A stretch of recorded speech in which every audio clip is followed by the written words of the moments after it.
garbage he creates. That's all that is. You ain't poor because you poor. You poor because you've been robbed. And it has always, let me tell you, as I read this Bible, and I look at everything that goes on, that has always been the reason we have fallen. We've broken the Lord's law, and some piece of garbage nation have come in and taken us over. The Lord said that these nations are as a drop in the bucket. He could give a damn about us. But yet they get up over us and steal everything from us and drag us down into the gutter and turn us into a rat in the gutter. And we allow it. We allow it with holidays like that stinking Christmas. People are the most evil during Christmas. They got the worst attitude during Christmas. Every cop that got to work tonight on Christmas, oh, he's a mess tonight. He's drunk. He done smoked a blunt in the patrol car. He's mad at you because he know he can't go watch his wife, who he know is sleeping with the neighbor. So he's mad as hell. And he's going to exact his revenge on whomever he see fit or is able to do so. That's your Christmas, man. That's what you want us to worship. That garbage. Go ahead, Op. Verse 40. Whereupon the common people rising and being filled with rage, Lysimachus armed about 3,000 men and began first to offer violence. One Aronix being the leader, a man far gone in years and no less in folly. Verse 41. They then, seeing the attempt of Lysimachus, some of them caught stones, some clubs, others taking handfuls of dust that was next at hand, cast them all together upon Lysimachus and those that sat upon them. Verse 42. Thus many of them they wounded, and some they struck to the ground, and all of them they forced to flee. But as for the church robber himself, him they killed beside the treasury. Verse 43. Of these matters, therefore, there was an accusation laid against Menelaus. Verse 44. You can stop right there. Go to First Maccabees, first chapter. Let's get into this war, man. Let's get into this war. You wonder why men of God love war? Well, number one, because the Lord said he's a man of war. But you know why men of God love war? Because when they see injustice and unrighteousness in the earth, they want to go to war. They want to bring that into righteousness under the Most High. And many times they can't. That Christian church has taught you that you can't never get no justice. That you got to be old, mealy, loving, love everybody, forgive, kiss hands, and kiss each other and turn the other cheek. I got news for you, brother. This earth is about to become a bloodbath. And the righteous is going to love it. The men of God, they're going to love it. Because righteousness, you're going to be prosperous. Your people going to come up. Oh, you're going to come up in ways you never believed you could come up. You ain't gonna believe it. Let me tell you something. I was just talking to the brothers in Chicago. You know, I was out there, they was freezing my ass up there in that reservation. You know what I'm saying? But I'm talking with Captain Mountquad and the brothers. Thank you, brother. I'm talking with Captain. Y'all could have finished it. What y'all ain't want to take the last corner. Good righteous brothers and sisters. They left the corner. Anybody else want the corner? Y'all come on, get it, man. It's all good. I got mine already. I'm glad y'all was able to get it. You know, man. So I'm up there and they teaching me, right? All about the Gadites and all of that. And they start to tell me about, General Yana, if we could just get us a shelter in Chicago, we could start to steer these brothers in the right direction. And I'm gonna go sit down with the generals and see how we could do that. How can we steer brothers in that right direction as this war starts to fall apart and starts to tear this country apart and this empire apart? Those are the kind of things that righteous men now start to think about. Not selfish men, but righteous men. Come on, walk me down. Got 1 hour on this, less than an hour. 50 minutes. First Maccabees, chapter 1, verse 1.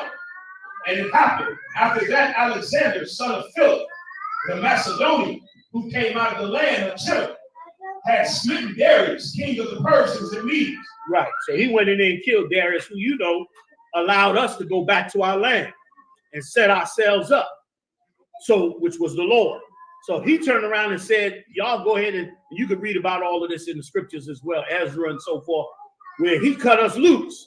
We went back, built up the land, set up the land, and sure enough, those Greeks came out of the mountains, came out of them Greek Isles, and brought their ships and soldiers down and attacked us further, and attacked Darius and attacked the Syrians and all that, and took over that land. That's why them people up there are Edomites, Assad, and all of them cats that they overthrow. Those is devils up there. Those ain't no Arabs. They just devils with Arabs' names. Okay, because they overthrew that area and became rulers in that area. Read on. That he reigned in his stead. Go ahead. The first over Greece, verse 2, and made many wars, and won many strongholds, and slew the kings of the earth. Verse 3, and went through to the ends of the earth, and took spoils of many nations. He went all over the earth, conquering and killing. That's Christ's position. Christ is the only one capable of governing this entire earth. Nobody else get capable of that. You so stupid, you worshiping a tree on December 25th. We gonna find you sensible enough to rule the whole earth? You can't rule yourself. You can't stop yourself from killing and murdering all over the earth. Why in the hell would we listen to you? Damn Christmas, man. Christmas been a curse on us. Our kids go to school for 12 years. No, it's more than 12, right? Kindergarten, 13 years. 13 years our kids go to school. And not one class on morality in our school. We killing each other every day in the street. Don't you think some superintendent would have been smart enough to say, yo, why don't we put a morals class in the class? It's 13, they in here 13 years. But the son of a bitches won't even put, excuse my friend. My bad. These old rotten pieces of you know what, they won't even put one morals class in the class. You be in college by the time they come out with a moral class. It makes sense. We'll show you the school it's not doing everything that we need. The things we need the most is not doing. It's doing the most for them, but it's not doing the most for us. We need to be taught morals. We need to be taught righteous rules. We need to be taught these laws and statutes and commandments, which are so holy. They're so holy and so amazing. You sit up there and study these laws and statutes and commandments and see why things were the way they were, why certain ceremonies were, why certain laws were. You begin to realize, wow, this is a heavy level of being a moral people. And the Lord said it too, when he turned around and said in the scriptures that would be our wisdom. The nations would look at us with that wisdom. Instead, we go into some big lot at the mall in the middle of December, dragging a tree in the house. And a tree the particular tree you drag it in the house carries a certain bug. Anybody familiar with that? Oh man, somebody look that up. The tree you bring in the house for Christmas carries a certain bug, and that bug starts fires. Dumbass.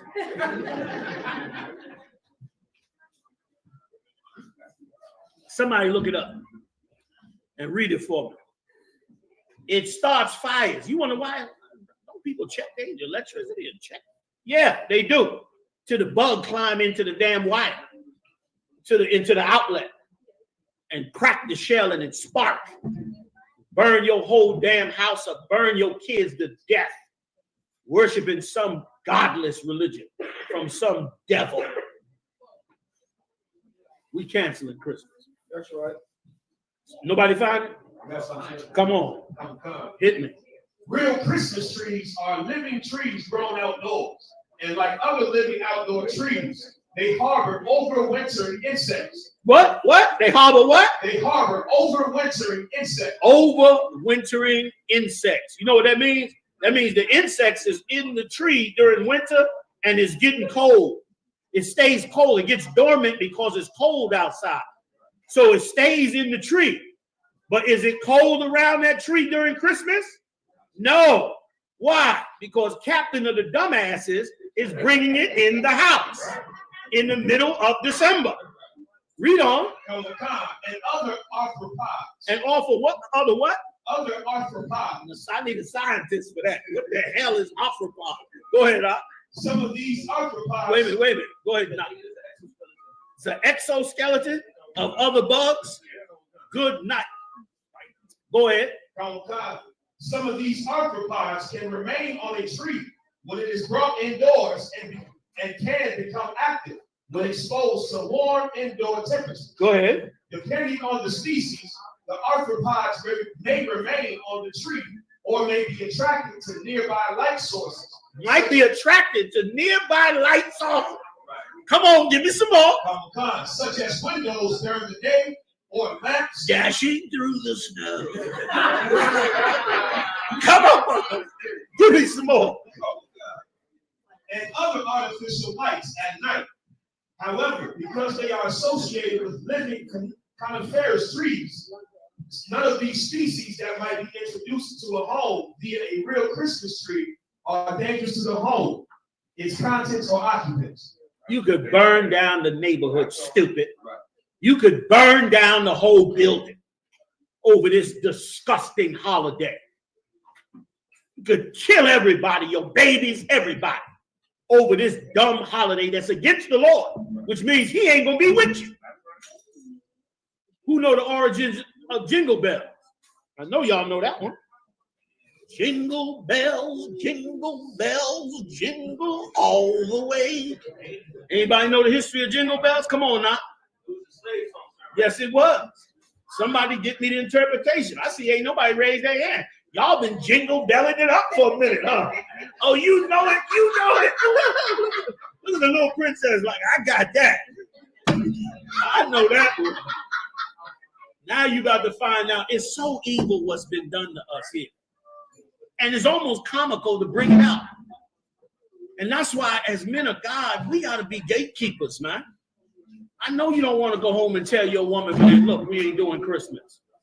Oh, it's like the worst battle you get. You go home and have to tell her we ain't doing Christmas and she in the world? Woo! You be like that kid in the Karate Kid doing this shit here. Come on, let's go. But you got to tell her. You got to enforce it. If you care about her, you got to do it. If you love that woman, you got to do it. If you want some manhood on what you build, you got to do it. Look around this room right here. I want you to look at the garments on these brothers, and the garments on these sisters. I want you to look at the pictures on the wall. You know where this come from? Us. Ain't no white man designed these garments. Ain't no white man taught us these scriptures. Ain't no white man decorated this school. Ain't no white man or no other heathen did a damn thing in this place but us. Hard-working brothers and sisters. They cared enough about us and cared enough about our well-being to stand up in this work. We ain't got to copy nobody. And guess what? If we be courageous, if we stand for the Most High, if we push this truth, if we don't back down, guess what? We'll build more for us by us. And it'll be more righteous as we go. And we'll look up one day and we'll have a righteous nation. We'll have a whole nation of righteous people. We'll be the judges, the prosecutor, the executioner, the military, the president. We'll be all that for us, like every other nation was before. All right, let's read.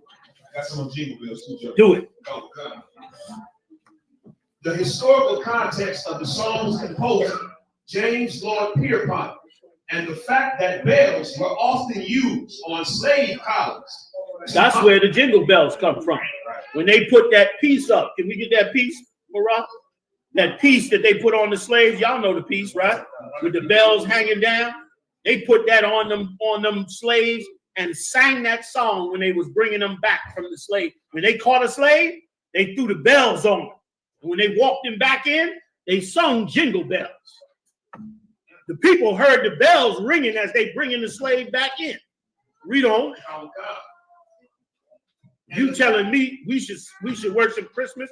Damn you rotten ass preachers that put Christmas in your church. That you make people think that worshiping that religion is worshiping God. Right. I want to see them angels get down. It's time. Like when the Lord said, put ye in the sickle, for the harvest is ready. I'm so ready for it. I'm so want to see it. Go ahead, Al. And the fact that bells were often used on slave collars to monitor their movements has led some to speculate about a potential connection to slavery. It says slave bells. Historically, bells were attached to slave collars to prevent escape attempts, meaning the sound of jingle bells could be associated with the harsh realities of slavery. Go ahead. James Lord Pierpont, the composer of Jingle Bells, was a known supporter of the Confederacy during the American Civil War, which further fuels speculation about a potential link to slavery, although the song's lyrics don't explicitly address the topic. Of course, because they cleaned it up. Dashing through the snow on a one-horse open sleigh. Come on, now, break it down. Laughing all the way. Break it down, now. What do they mean? Go ahead. You want me to take it? Listen, a one-horse open sleigh was what you carried the slave back on. That's why it was open. You didn't want him to be hidden inside. You wanted everybody to see it. It was a one-horse sleigh so that he could be dragged in on that sleigh. And so they bring him back. He got the bells on him, and they bringing him in on that one-horse open sleigh. These bastards sung about it, man. Sung about our destruction.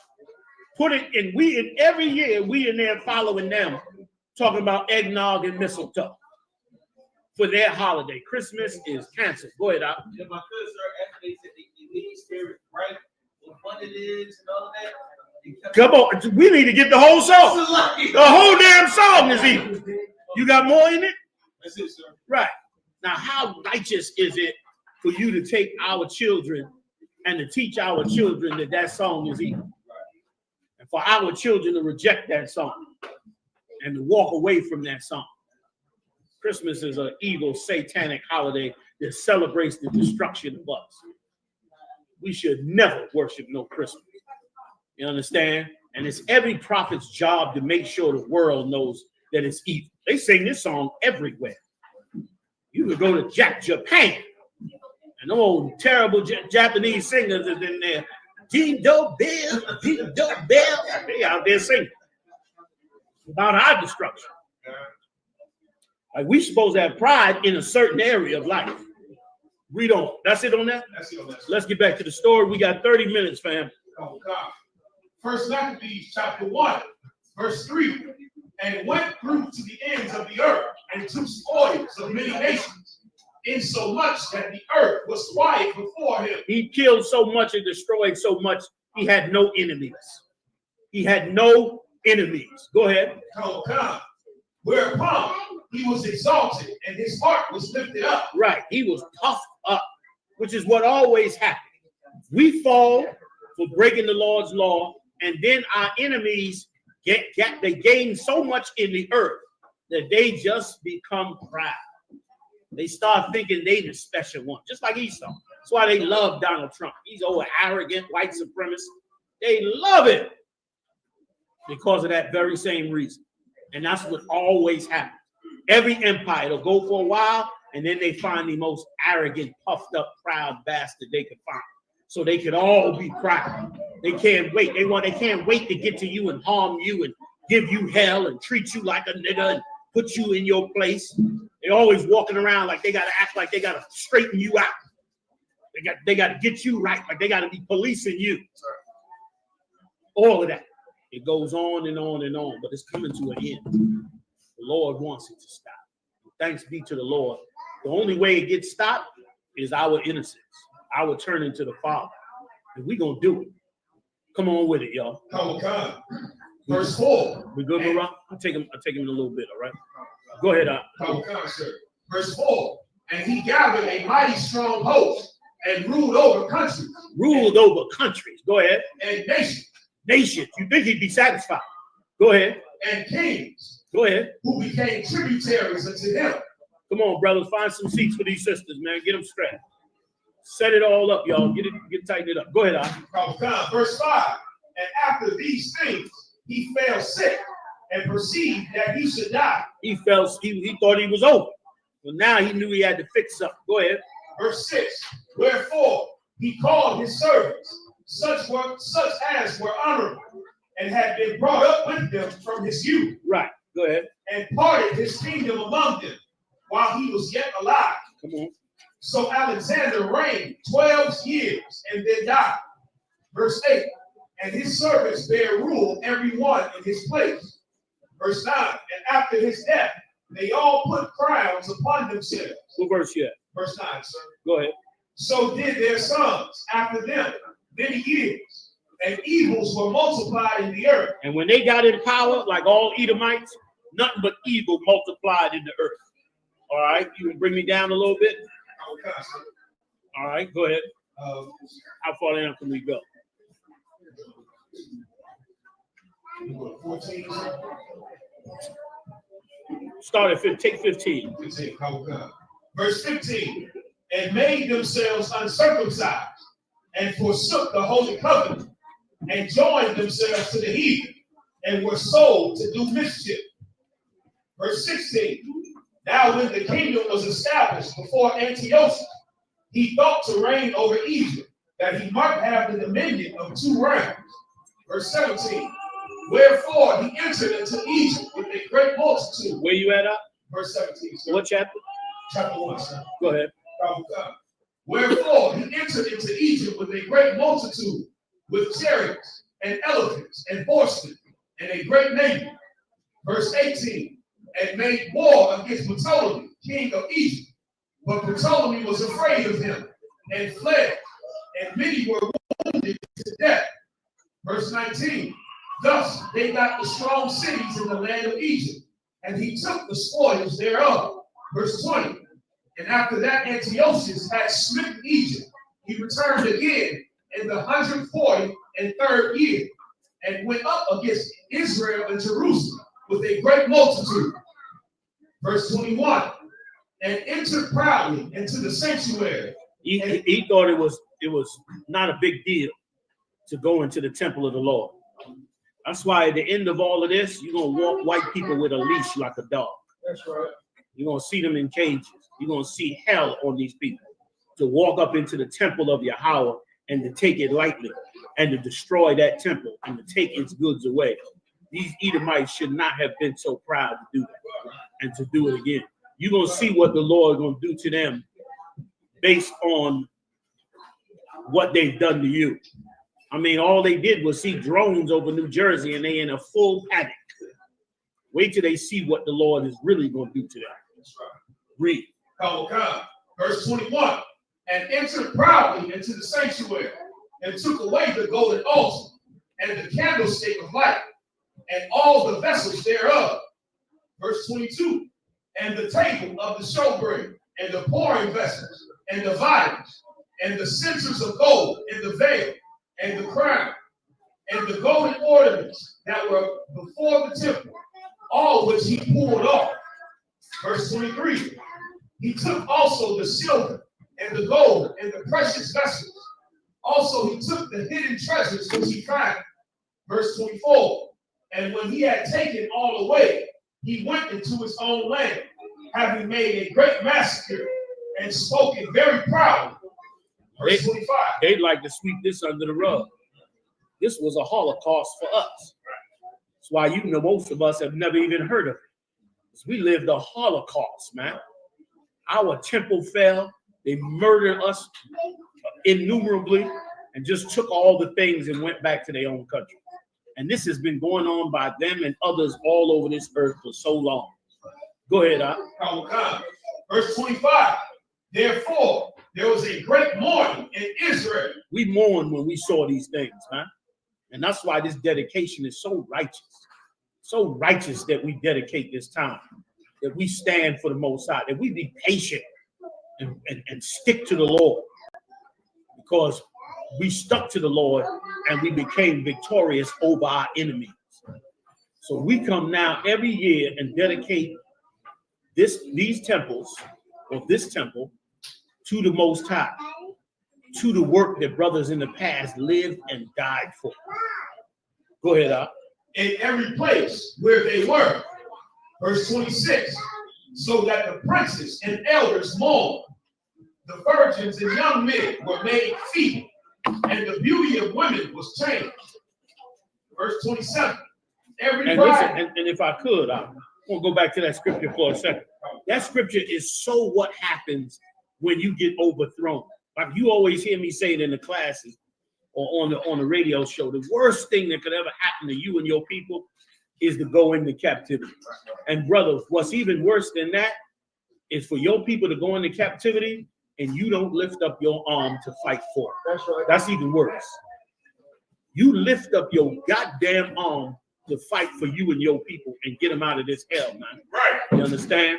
Right. Read that verse right there again, man. In 26. Listen to this verse very, very good.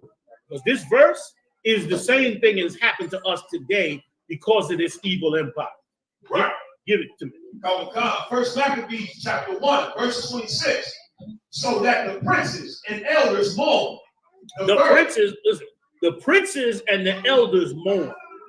They were sad. The real men that was ruling over Israel. Not these old, you know what I call them. Not them. But the ones that really cared about the nation, they suffered in their heart. They mourned over this nation. Go ahead.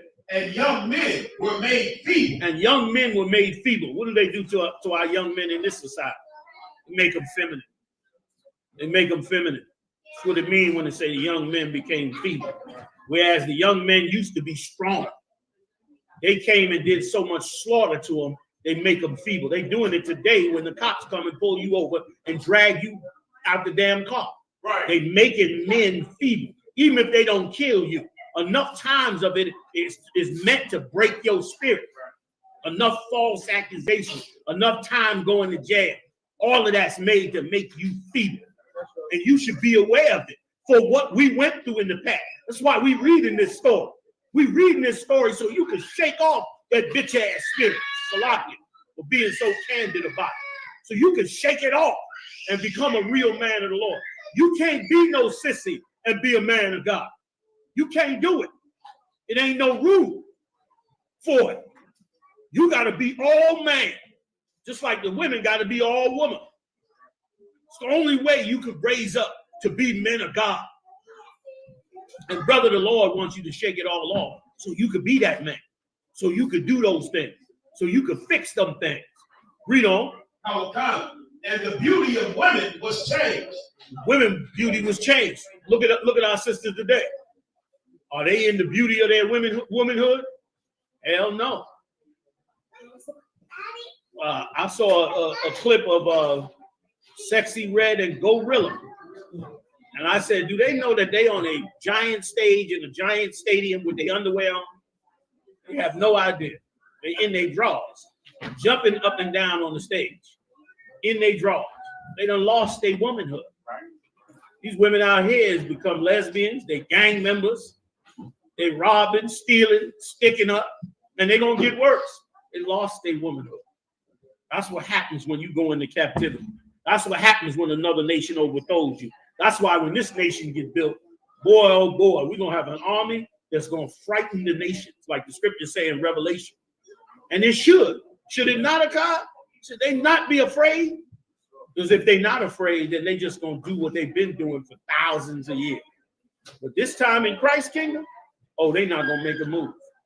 They're not even going to think about making a move. That's why the Bible says they're going to beat their weapons in the plowshares. They're going to take them weapons and beat them down and say, we don't want no more war. Because this war that the Lord is bringing to them is going to be a war like they ain't never seen before. They're going to finally get what they've been dishing out all over this earth. Thanks be to the Lord that they are. Go ahead, Verse 27. Every bridegroom took up lamentation, and she that sat in the marriage chamber was in heaviness. Verse 28. Right, she was in heaviness. Why? Because you at war. You want to get married. You've been courting this brother, but you scared to get married because you scared he's about to get shipped off.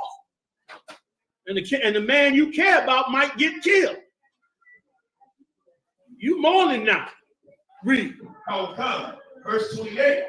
The land also was moved for the inhabitants thereof. Right. Meaning they changed everything about our land. Changed the rules, changed the name, changed the laws. Just like when you in the neighborhood and you see gentrification, you start getting pissed off. And them white people start saying, excuse me, Shaquita, you have to put your trash in the bag. I'm like, bitch, I've been there 20 years. You can get the fuck out of my face. But that's gentrification. That's what happened to us in this time. Like, once again, our scriptures are so valuable to us. People that made the Bible light to you. They singing and dancing about the Bible and all that. Damn you churches. These records is the best records we could ever have on black people, on Latino people, Native Indian people. This is the best records. These are the records that show us everything that happened to us before and what not to do now. And how to avoid what they're doing to us now. And we need it and desperately should have it. Go ahead. And all the house of Jacob was covered with confusion. It's covered with confusion. That's us now today as well. Right? That's us today. Is it wrong for a man to be in love with another man? Well, we don't know because DNA say da. And there's a whole big confusion. Do you know anybody know what the number one topic for blacks and Latinos on the internet is? Raise your hand. Anybody know?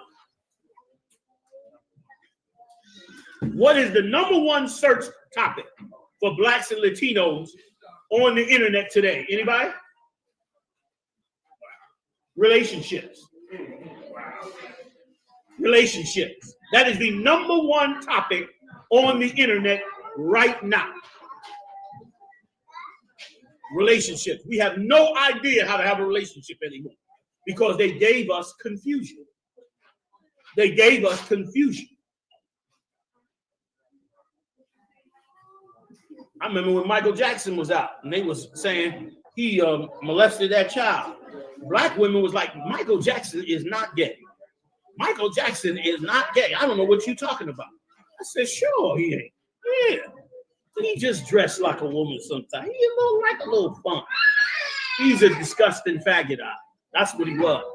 You understand? That's what the hell he was. You put on makeup and all that like a woman, that's what you are. Go ahead, Op. Like, my good sir, what you saying is heavy. Especially about Gorilla in what's her name? Sexy Gray. Yeah.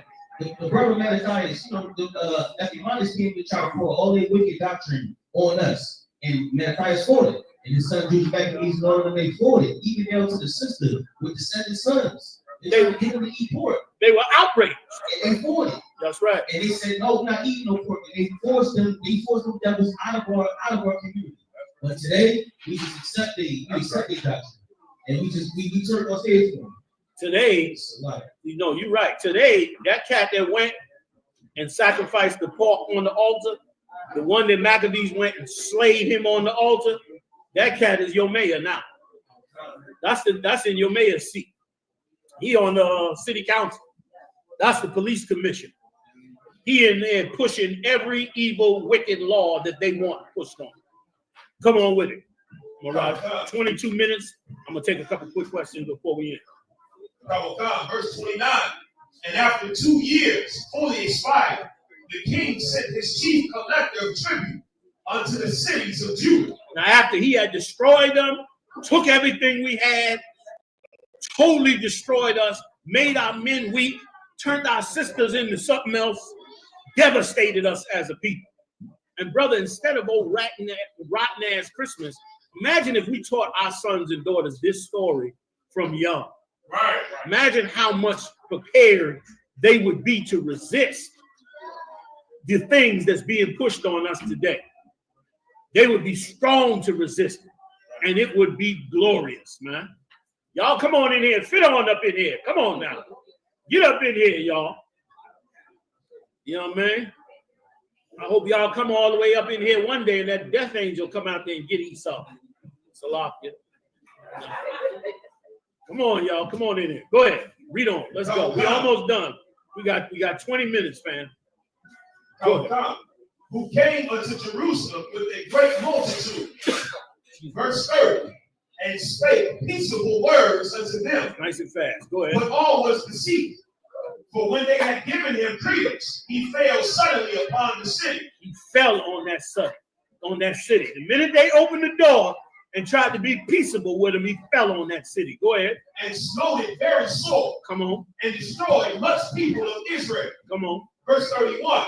And when he had taken the spoils of the city, he set it on fire and pulled down the houses and walls thereof on every side. Verse 32. But the women and children took they captive and possessed the cattle. 33. Then builded they the city of David with a great and strong wall and with mighty towers, and made it a stronghold for them. Verse 34.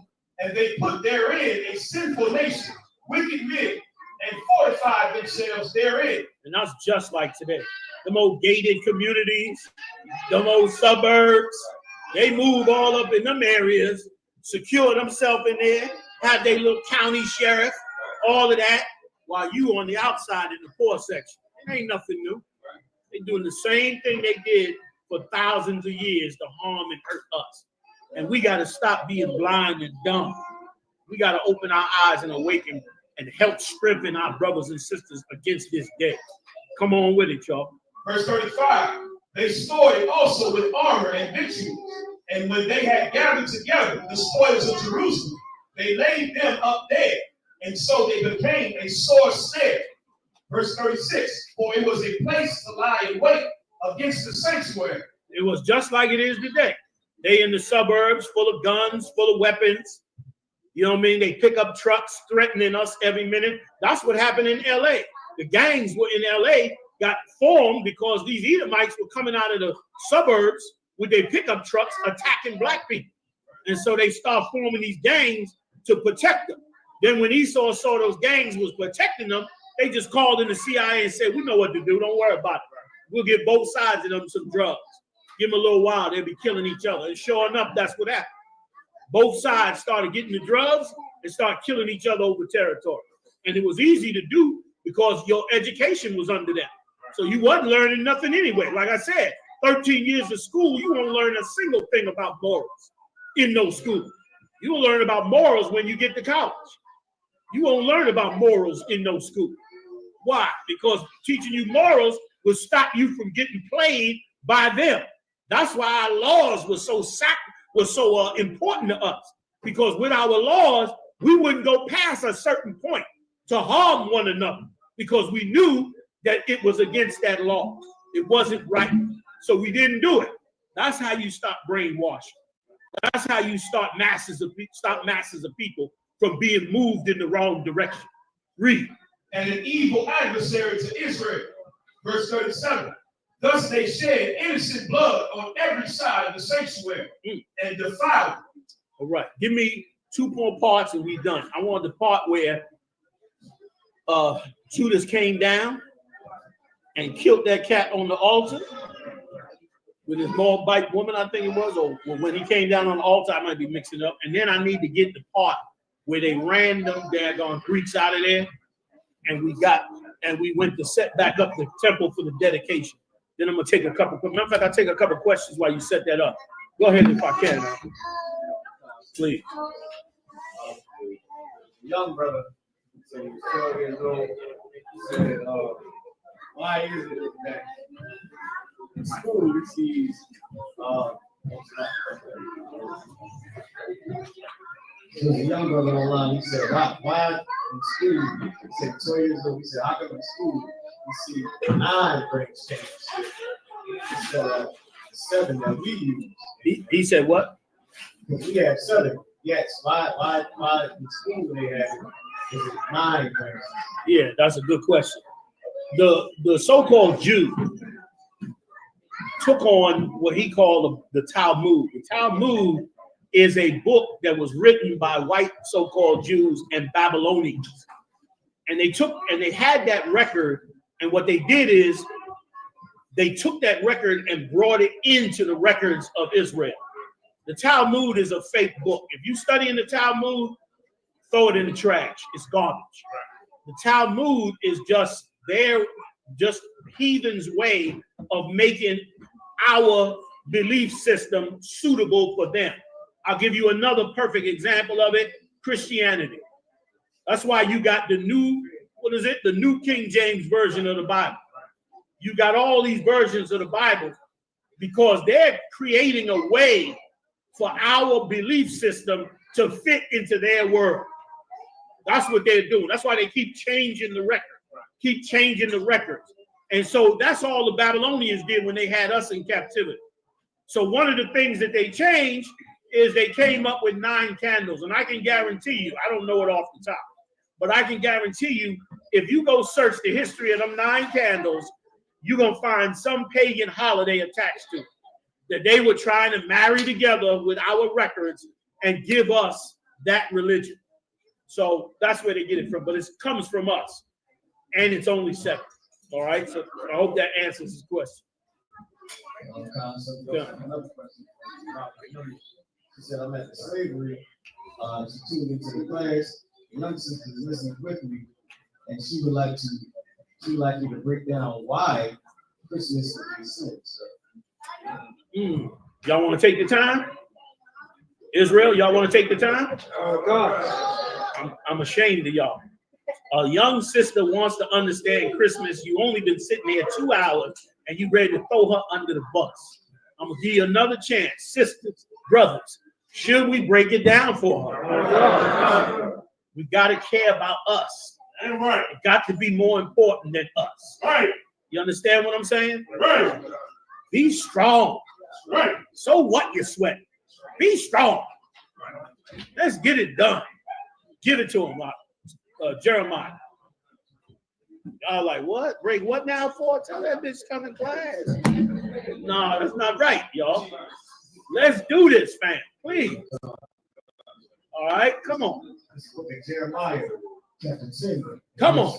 Verse 1. Put the energy in it, y'all. War for this truth. Come on. Oh God, hear ye the word of the Lord. Hear ye the word which the Lord has spoken unto you, O house of Israel. Thus saith the Lord, learn not the way of the heathen. This is why Christmas is wrong for the system. Because Christmas is in the Bible. And the Lord said, learn not the way of the heathen. This is a heathenistic religion, and you'll see it as Marah goes through it and breaks it down. Go ahead, Ak. And be not dismayed at the signs of heaven. And all these things, the drones and whatever else you see in the sky, the Lord said, don't be dismayed at it. Don't be shocked at it. Don't be afraid of it. Don't look at it like it's something special that the Lord is doing. When the Lord comes, you're going to know it for sure. And yes, there is no such thing as aliens. That's all bull crap coming from your slave master. Give me some more. For the heathen are dismayed at them. The heathens believe in that. That's why they're going crazy on the Jersey Shore. They dismayed at the start. They looking at zodiac signs and what time we living in and looking at all kind of records to see what's going to happen. Don't worry about none of that, Ak. We got to worry about walking in the righteousness of the Most High. Go ahead. Come on. Verse 3. For the customs of the people are vain. Come on. For one cutteth a tree out of the forest. Come on. The work of the hands of the workmen with an axe. Come on. They deck it with silver and gold. They fasten it with bells. You read it about Christmas in the Bible. The reason we're not familiar with it is because it's a Babylonian religion. Christmas has nothing to do with Christ. It's a Babylonian religion that they added Christ's name to it. That's all. And it was meant to destroy you and to blind you from the truth. Come on, Israel. Go. Hammers that it move not. That it move not. You take that tree and you hammer it together in your house. You make that, you bring forth that religion. And it took those of us in here, it took us many, many years. Y'all know it took many years to fight that religion. It's so ingrained in you from a child. From a little child, it's ingrained in you to look at that Christmas tree, to sneak downstairs at night, to smell all the fragrance coming off of them light bulbs and that glitter, to eat the little cookies and candy. And sometimes that rotten mother or father that you had was kind of nice during that time. Sometimes. You understand? And that's why we were so caught up in it. Come on, y'all, get them in chairs. Set them up, fam. Set them up. We almost done. We 20 minutes in. Read on. Oh my God. They are upright as the palm tree. They are upright as the palm tree. Get them in, y'all. Get them in. Get them in with the captain there. Come on. But speak not. But they don't speak. They're not alive. They're not alive. Go ahead. They must needs be born because they cannot go. They can't go. They can't go. They can't. They're not alive. But it was set up originally as a religion for you to act as though that tree was alive. Go ahead. Oh my God. Come on. Neither also is it in them to do good. Meaning it's not alive. It don't do good or bad.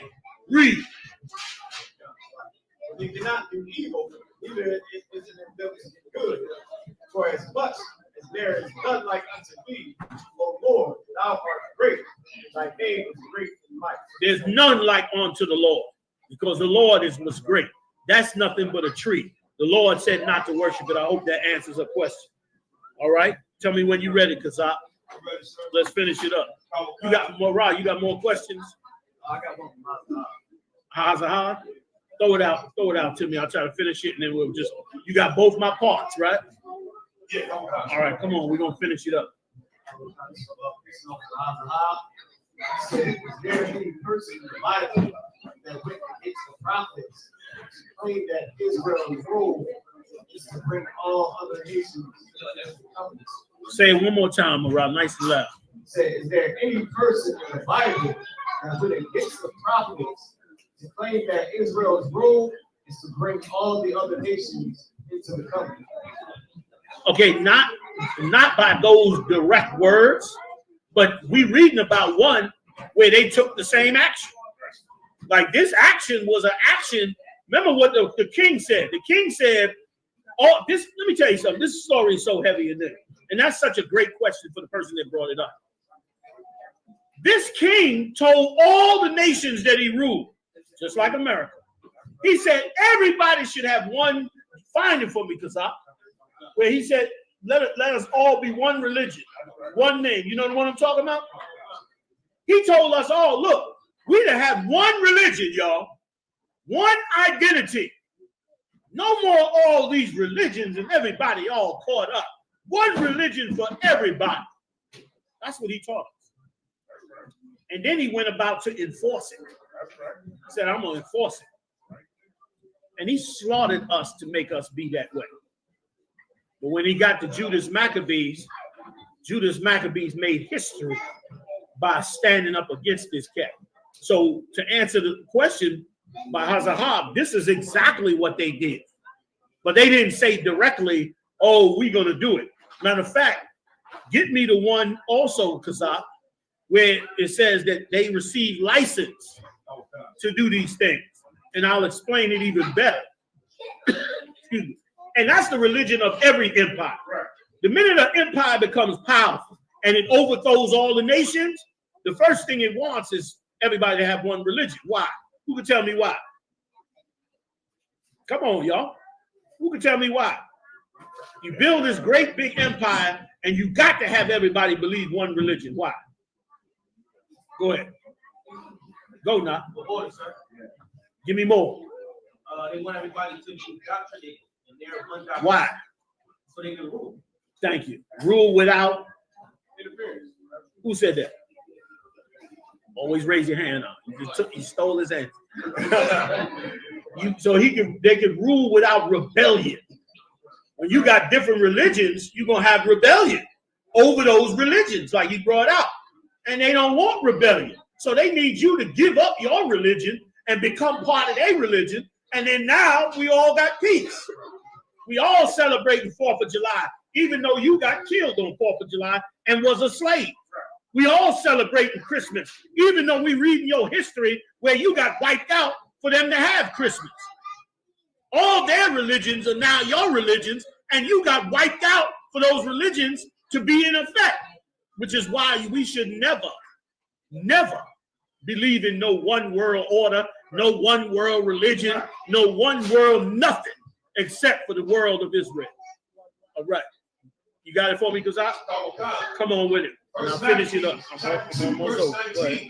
Then Mattathias answered and spake with a loud voice, though all the nations that are under the king's dominion obey him and fall away, every one from their religion. You got to listen to this courageous brother.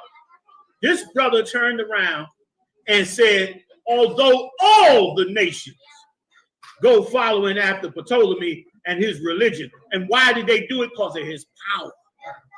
Everybody who speaks English and believes in America because of its power.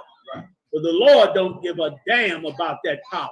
The Lord wants you to serve him even against that power. Right. Somebody had a hand up over here. So I got Read it for me, nice and loud. It's one yeah, you got Maccabees 1 and 41. Read that real quick. Let's go. We read, sir? Yeah, whoever got it, read it. We speeding the time. So book of First Maccabees chapter 1, verse 41. Hey, is a reason y'all brothers standing? Okay, go ahead to the back for me so you don't block everybody, all right? If you stand, yeah, y'all good against the wall. Y'all good against the wall. You brothers are standing in the aisle. If y'all can swing around back or take a seat, one or the other, I appreciate it. Let's finish. Come on. First Maccabees chapter 1, verse 41. Moreover, King Antiochus wrote to his whole kingdom that all people should be one people. See that? All should be one people. America the Great. Go ahead. And everyone should leave his laws. Everybody should leave their laws. And it's that way now. You could be whatever religion you want. At the end of the day, your religion better include everybody. The whole reason the Israelites are hated, not because they're another religion. They hate it because they're a religion that don't accept everybody else. Like you could be a Muslim, but you better accept everybody. You know what I mean? You could be, what's the old East Indian religions? The Sikhs or whatever other religion. You could be all that, but what better come out your mouth is God love everybody. We the only religion that say, you know what, if you want to call it that, God don't love everybody. Some of you gonna get run to hell into the grave for the evil that you did. That America don't want. That's a conflict. That's a problem. Go back to the story now.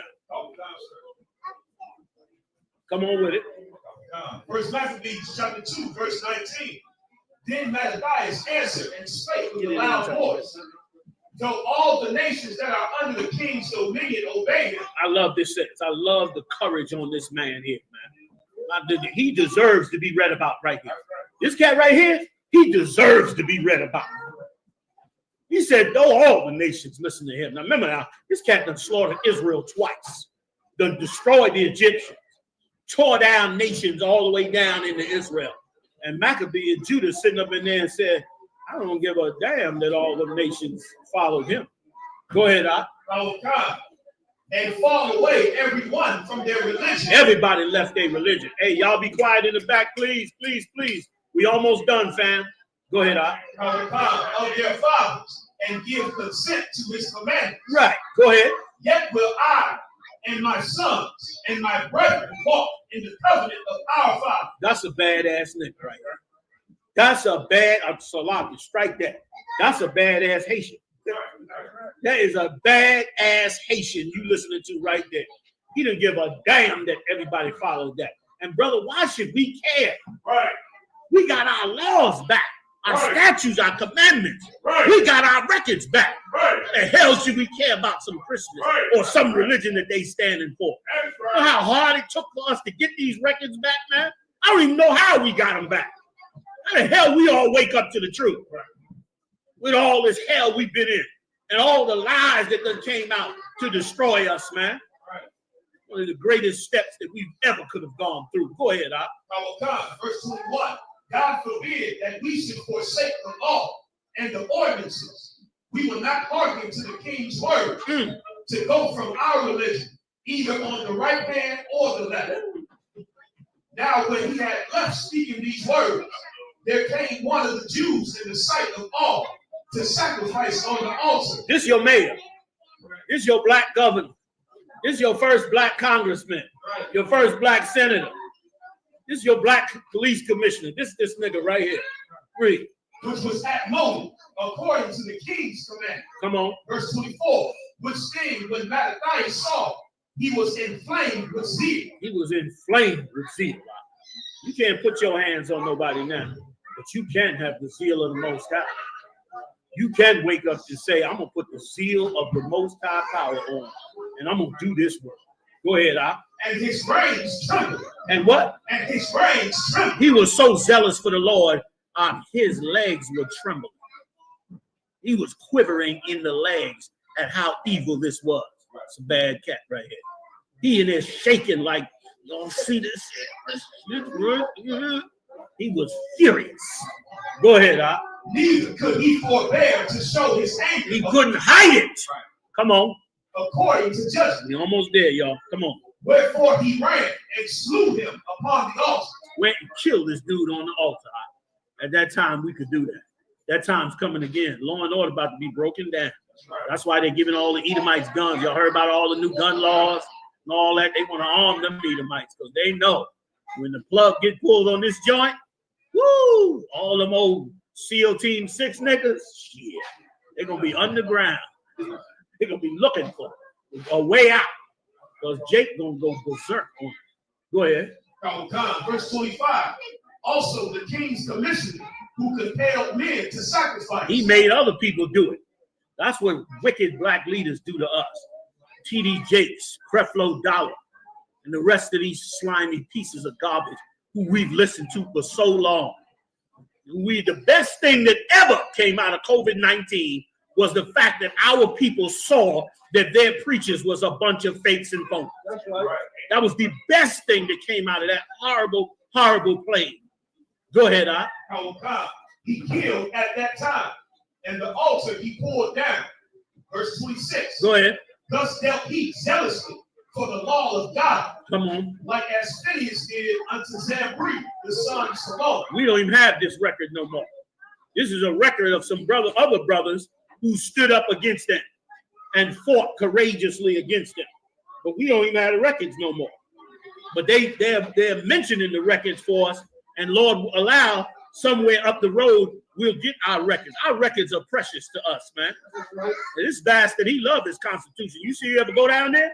He got that joint in a giant concrete building. Come near it. They got so many alarms and bells and cameras and security men. You run up in there messing with that Constitution, they'll come out the walls on it. So much he loved his records. Our records is more precious because they come from the Lord. Read. Verse 27. And Matthias cried throughout the city with a loud voice, saying, whosoever is zealous of the law and maintaineth the covenant, let him follow me. That's what we as men of Christ do. We go up and down in that city and we cry in that city. Say whoever believe in the Most High, whoever want to understand these records and these scriptures, come join the ISUPK. Come join, give it up. Come join this body. You understand? Like that's what we do. That's where we get it from. Right there. Come on now. Can you give me the end? Give me the last part. I done took everybody over a little bit. Let's get this last part. We're gonna wrap it up, y'all. That's how serious you should be about the work of the Lord. Your job, you've been called as a prophet of the Lord and the sister. You've been called to the Most High. You're doing something that it's going to be biblical. It don't look biblical right now, but it's about to be biblical. It's about to be biblical. And brother, I refuse, me myself, and I hope you feel the same way. I refuse to be faithless in a time that faith is needed. I refuse to submit to all the evil of this kingdom in a time when righteousness is needed, when morality is needed, when forgiveness and brotherhood and sisterhood is absolutely needed. I refuse to bow down to Sexy Red and Gorilla, to P. Diddy and Jay-Z. I refuse to bow down to it. Let's walk the walk the Most High gave us. Mariah, you holding anything else? Where's Mariah? You good? All right, let's go. Give it to me. This is the last one and we out, fam. I know y'all hung a long time. This was worth it to us. And it's worth it to us to do it all the time. as often as we can. It's worth it to us to be strong with one another and to strengthen each other so that we can be prepared against this day. They're going to cut these lights off eventually, and the water, and the food. And all we're going to have to rely on is each other. Like General Muhammad always brings out in the class. All we got is us. He's so right when he says it. And that's what all this is to prepare your spirit. They laughed at us. All them groups out there laughed at us. What y'all niggas doing? All y'all niggas is doing is sitting around reading the Bible in your schools. Niggas ain't doing nothing. They was doing everything, supposedly. What they doing now? What we doing? Thank you. Thank you. They didn't understand the Lord's strategy. We raised up righteous brothers and sisters in here. And guess what? All the work got done, is getting done because of it. They went and put the cart before the horse and raised up all kind of organizations, half-cocked and with immoral rules, and went and ran themselves. They used to laugh at us. Y'all looking for a spook out of the sky. Them niggas can't stop looking up in Jersey, huh? Looking for every spook Jersey got. You see them niggas in the conscious community looking up, filming. It's something up there. I don't know. The Israelites might be on this something. It's aliens. It's sparkling. Yeah, it's sparkling, nigga. That's the belt buckle coming. That's what's sparkling. Come on. Finish it up. First Maccabees chapter 4, verse 51. Furthermore, they set the loaves upon the table and spread out the veil and finished all the works which they had begun to make. Come on. Verse 52. Now on the 25th day of the 9th month, which is called the month Caslu, in the 148th year, they rose up betimes in the morning and offered sacrifice according to the law upon the new altar of burnt offerings. Because we had lost our holy altar that our forefathers had set up under the great King David, who put that altar together, and under his son King Solomon, who built the temple around it. We lost that altar to these filthy heathens, and so we erected another one and rededicated. That's how important our history is. Learn your history about in these classes, man. Learn, make notes. Make notes. Get the books that the brothers teach you. Add all of that to you. Nobody fool you about your history and who you are and your records of you and your people. You keep that for you. The Lord is giving it back to you. These other nations do. Follow all their history, all their gods. They always got a story for you. Well, we're going to keep ours too. We're going to add to ourselves ours as well. Go ahead, Doc. Which they had made. Verse 54. Come on. Look at what time and what day the heathen had profaned.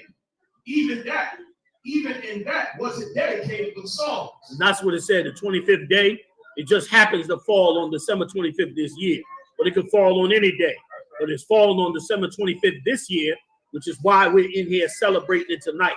So what you celebrating in here tonight, brothers and sisters, is of a humongous war that took place, you understand, in our land. Now, I don't know if you can get this for me, because I just got to get one scripture.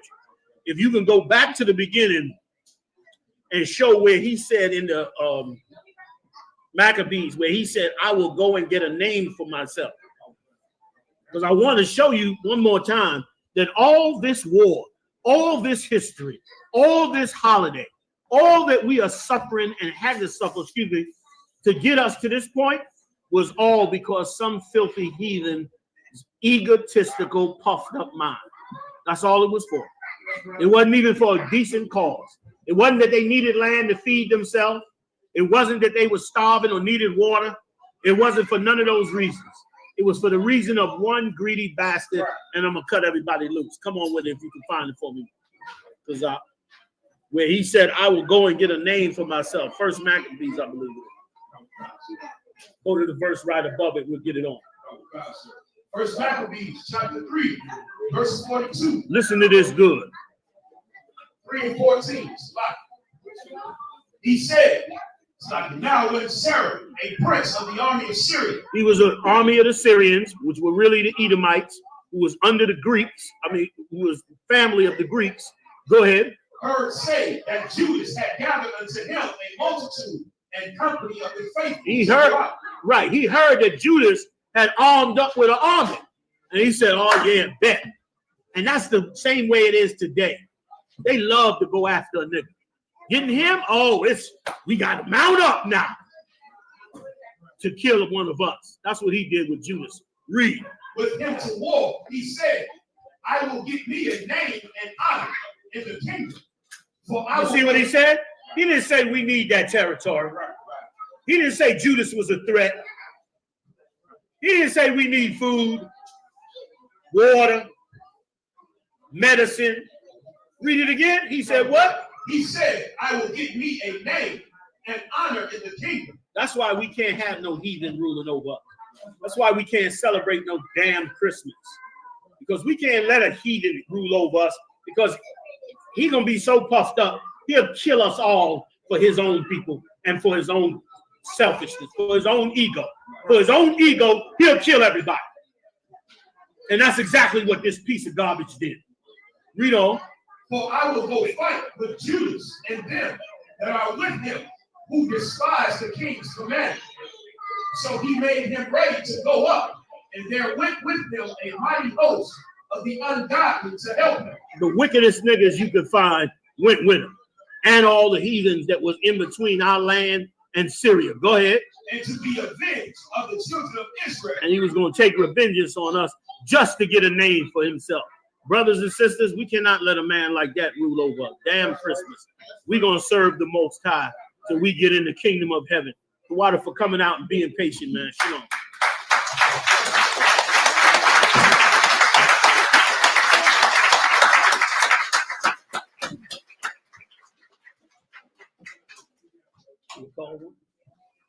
You need to.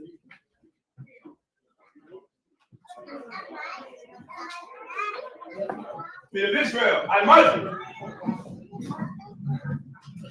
We'll give one person salute to the teacher. Men of Israel, I might you Shabbat. I might you Barak. How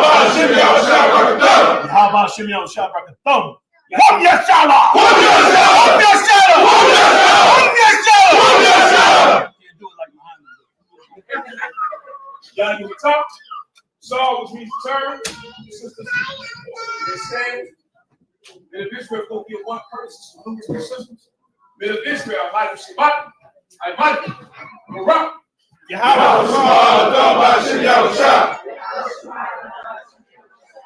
Y'all give a talk. This is Hey, anybody want to get anointed? Men first, we'll anoint you up here. Haas is Haas here? Get Haas up here. Stay up here. Just watch the ball.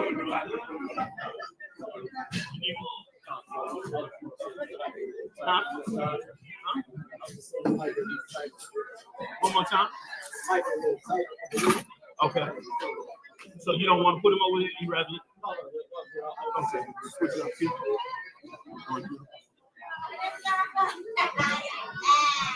Men. Yes, sir. Y'all gotta get them more.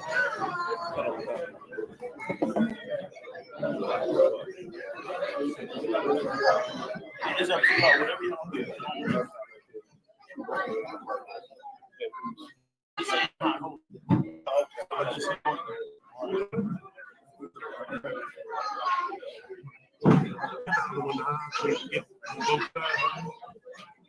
Men first, men and sons first.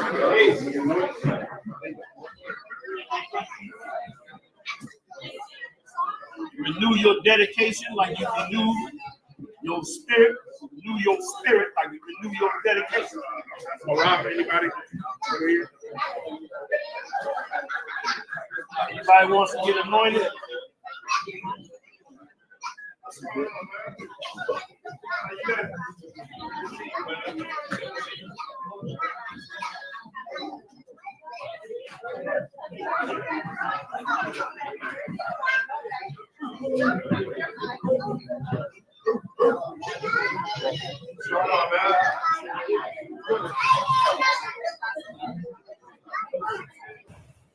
going on, fam? Commander General Yohana, ISUPK. Check this out. It just came out in the news that Missouri legislator is considering deputizing all Missourians to be bounty hunters so that they can round up and bring in all of the Mexicans to be deported. This is racism at its best. But we're not surprised. We're not surprised because we know racism. When we see it, we've been known. Blacks, Latino, and Native Indians, y'all have gone to sleep over. We've been wide awake over. But we canceling Christmas. Let's cancel Christmas. What good is Christmas when you're deporting all the Blacks and Latinos? What the heck good is Christmas if you're doing that? Instead, we're going to hold down the Hanukkah, the Feast of Dedication. We're going to show you a real holiday that God promoted, that falls on the very same day this year as Christmas. Instead of Christmas, you finish with the hustle and bustle and the lie of Christmas and all those lies that they put out about Christmas and all of the BS that they've been teaching. Let's go serve a real high holy day that belongs to the Lord. Join me this December 25th at ISUPK.com. We will be celebrating the cancellation of Christmas, and instead we'll be celebrating the dedication onto the Lord. I'll tell you all about it, man. Long live our Mexican brothers. Long live them and their families. You couldn't have picked a more righteous people to deport from this country. They follow your laws. They support your families. They build their own families. They come together and work hard. They've kept your nation going. They fed you your vegetables and everything else off the camp, and yet you still hate them. The Arabs can blow up everything they want, and you still negotiate and work with them. The Russians can bomb countries into obliteration, and you still respect them. But the Mexicans, you don't never respect enough. The great Mexican people, the tribe of Issachar, the royal people of the Lord. You messing with God's chosen people, but the real chosen people of God. Hey, join me December 25th. We about to get it on. We canceling Christmas. I'll see you then. Shalom. They're one west. They're one west. They're one west. They're one west. They're one west. They're one west.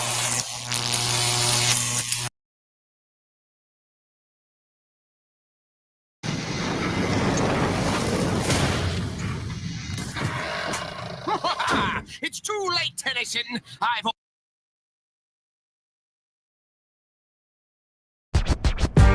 Don't miss out on the opportunity for a quality leather jacket. Yatazar Pale X Diverse City is introducing their Real Nigga University Letterman jacket. Don't be the only one without one. Order yours today. www.diversitymall.com. Oh yeah, and they take Afterpay. So get yours today. But now check it out. You got the 1969 on that side. Look at that One West emblem on that side right there. Look at that. Look at that. Look at that. That's real ice drip. Like that's real leather dripping. You got the back.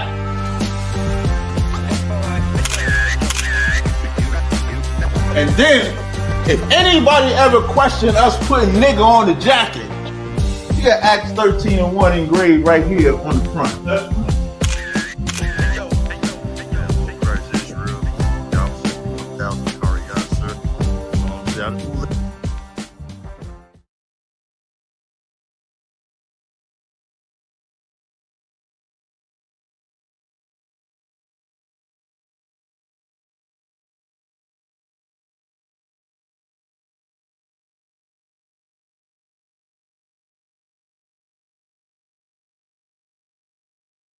Man, Lord Christ Israel, Officer 1000 Karayat, sir. You know what I'm saying? I just want to let you know if you can tell us what we about to do, what mission we on. Man, right now, Commander General Yohana, man, our leader, our big brother, Commander General Yohana, the one person on this earth to guide blacks, Hispanics, and Native Americans back into a family. He's sending us out to the Menominee Reservation to secure our spot at the Menominee Casino Resort. You know, they opened up their doors to us. Make sure we come in there, giving us 100 hot servings of food. Open up ballrooms 3 and 4, so we can host our annual winter clothing drive. Right now we're in Wisconsin, we're in Milwaukee. It's like 20 degrees out here. It's freezing. I'm in a top quality Negro captain cover, you know. That's right. And I'm cold, nigga. You know, I'm cold. You know, so I can only imagine being way up north towards the Canadian border. You know, having to deal with this cold. And we about to go within experience it, man.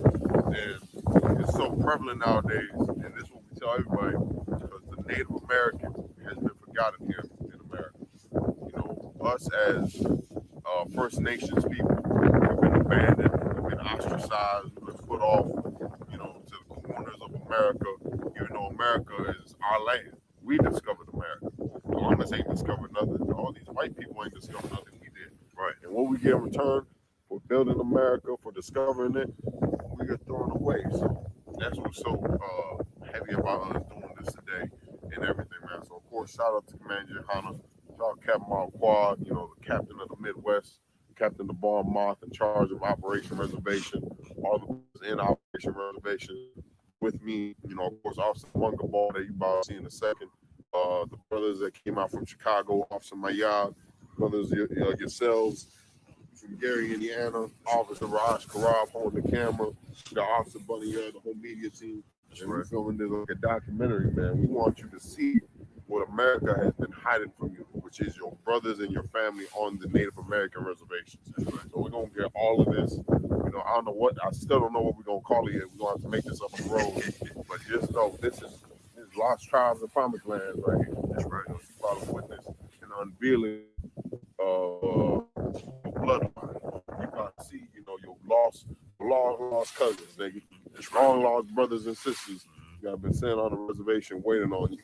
And to any Native American sent on the reservation, this to give you no exposure. You know, when the world looks at us still like savages and monkeys sitting in the zoo, we're going to show we're not that. Right. We're God's chosen people. We have a rich culture and heritage, and we need to come back to it. Right. I got you, Chief. Yeah, I got you, Chief. This will be my second time on the Reds. Your second time? Second time. What was your first time? It was phenomenal. No doubt. Man, don't talk about my first trip was a Menominee. Of course it was a Menominee. No, the other Reds that we going to the first mission. Oh, Potawatomi? Potawatomi. Yeah, that's my first time. Yeah, first time to Potawatomi, man. Shout out to the Potawatomi, man, making this possible. You know, we about to eat like soldiers right now. We took a 5-minute soldier shower. Now we about to eat a soldier's breakfast. Right. You know. But anyway, you want some? I got some shit up in the car. Oh, you good up now? Look, that man find that. Oh, we all should have did. Grab me another one of these. I grab one of these. Yeah, look, man, you need to get some shit done. I don't know how this is for you. I'm not gonna be able to take it, but it works. I'm sure I'll be next. So what's your bodega order, bro? This is the aloe. Hydration. Hey, how's it going? Let me get 55. I did want to say for the camera, you know, winter clothes is very important right now. Refreezing. We got gloves. I'm cold as hell. Brother got jackets. Barney got he booted up and it's still cold. You know what I'm saying? So his friend Junior Honor, he send men to help our brothers out. You know what I'm saying? Nobody ain't doing that, man. You know, a lot of people like to defend. They doing stuff. They ain't really doing nothing, man. Right. You know, a lot of these fake Israelites. This goes out to all you fake Israelites out there, man, going out to Ghana and Africa. Or maybe you try to get on the reservation, but y'all are so unprofessional, y'all don't know how to deal with our brothers and sisters. Right. That's why you gotta step to the side and let us handle it. There go Mayad over there. Do Mayad. Mayad, you want to film it? Hey, come on, sir. Can I get a receipt? Yeah, as Officer Carl Yash was saying. He said what? Regular, yeah. As Officer Mike Carl Yash was saying, you know what I mean? Y'all really should just step aside. You don't really love black people. You don't really love Hispanic people. You definitely don't love the neighbors. You know what I'm saying? You done forgot about our people. You let them suffer in some of the worst conditions in the country, in some of the worst locations in the country. But then you want to run around talking about you Israel and talk about the ISUPK. And all of y'all hate us when ISUPK is the home of the truth for a reason. We actually put boots to the ground. We actually go up on top of mountains, you know what I'm saying, to the highest mountaintop to go and give our brothers and sisters clothes and food for the winter. You know what I'm saying? We'll go through the hottest deserts. We go everywhere around this world that our people are so that we can provide for them. We can wake them up, educate them. You know what I'm saying? Bring them into this brotherhood and sisterhood. Meanwhile, some of you cats is going over in the countries like Africa and India and all of these other places because you want that money that they have. You don't give a damn about waking up your people. You're really going over there to do lascivious things and also to satisfy your leader's lust for money. Well, Commanding General Yohana, the only thing he cares about is raising his people up out the dust and getting us out of this captivity. You know what I mean? And you hate us for it. Y'all need to move aside. Shout out my yard man, the driver. You know, we putting his wheels on the road, put mileage on that mug. He just got it. He just got it. I already put like 20,000 miles on that thing in about, 5 months? Tell me a motherfucker in the world that be doing that, man. None. Nobody. You know, bro, people get a new car, man. They hate to go up the block to see their family. And where you at?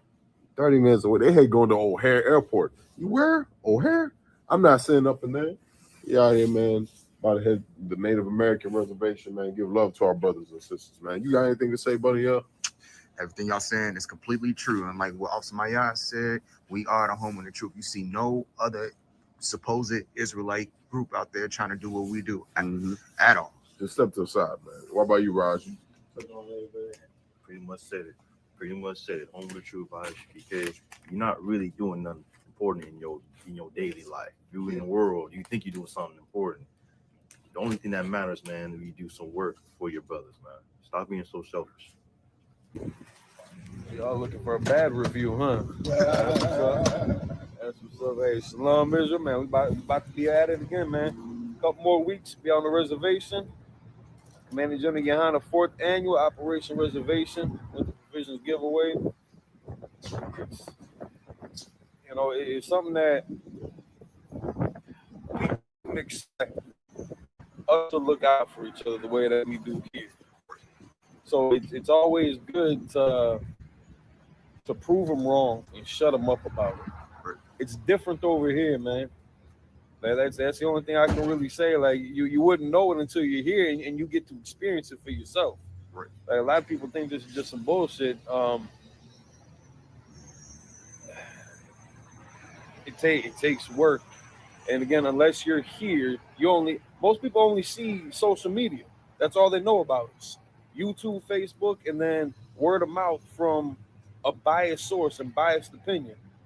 They're never actually there with us at the cookouts, for example. They always want to try to battle us, but they don't ever want to come see us in the spirit of brotherhood and witness the kingdom of heaven being exercised here on earth, right, in preparation for our King's return. Because I know that sounds like some crazy shit.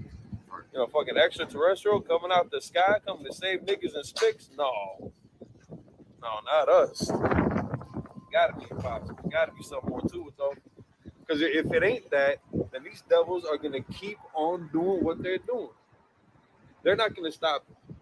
Like the people that established human trafficking in the drug trade, do you think that they're gonna stop trafficking humans and selling drugs when they're the ones that are in power? So once that changes hand, you think the next people are gonna stop selling drugs and trafficking humans when that's what put their kingdom up? Like it don't make no sense. So if it ain't something supernatural that's gonna crush them, it's just gonna be like this forever, and then life just sucks. I don't believe it. So we're gonna go out and give our brothers and sisters some winter provisions to the best of our abilities, the little bit that we can scrape up, because we ain't rich. We ain't rich, but it adds up. I'll tell you that, man. It adds up. So what we're doing over here, Captain Pastures did the same thing in Puerto Rico, in the Dominican Republic, and in Haiti. You know what I'm saying? While they were doing that, brothers were working in other zones. So what we're doing here right now is getting done all across the nation in different schools in different cities. Global. For real. You can't tell me that ain't of the Lord. If I could, I want, feedback on what you saying. Just I want to know what you think about this. Man, Johanna, he sends us to the reservations, to the barrios, like you were just saying, to Haiti, to the Dominican Republic. These fake Israelites going out to India, man, Pakistan, Africa. Yeah, what do you think of that, man? They need to. They could stay there, for my opinion. I think. All right. I think everybody has everybody should hear the truth. To not only know their seat, their role that they're going to play because of their actions, also what they can do to maybe get some kind of redemption. You know, that obviously that ain't up to us as far as, who gets judged or who gets, shown some mercy. But everybody wants to talk all this peace and love shit. We're talking the same thing, but it's going to come at a cost of their comfortability. So who's ready and willing to do that in the name of that ideology that they're pumping, throughout the internet? Right. So I mean, going out to the Middle East, to East India, to Africa, give me your money. Give Commanding General Yohana all your money, and we'll set this shit right. We'll fix it. So y'all ain't got to worry about not having water in the middle of a goddamn desert. Don't live in the goddamn desert. It's my opinion on that matter, but I think it'll be benefit. How's it go? Whoever blesses Abraham will get a blessing. Whoever curses Abraham, they're gonna get cursed. So if they heed to the word of the Most High, maybe they can get shown some mercy. But they got some work to do. They owe something, man. Your forefathers dug you a grave. That's a great point right there, man. Only if I could. I don't care. I gave a great point right there. If you're a white person watching this, wondering how you can help, they love saying that, man. I want to help. I want to get, especially when you talk about the Native Americans. Right. I want 18 Cherokee. But if you want 18 Cherokee, send me 1/18 of your bank account. Damn right. Send me 1/18 of your bank account. Send it all down to the Israelite School UPK. Pay tithes. Pay your money so we can go out there and use it, man. Like the brother was just saying, man, whoever shall bless Abraham,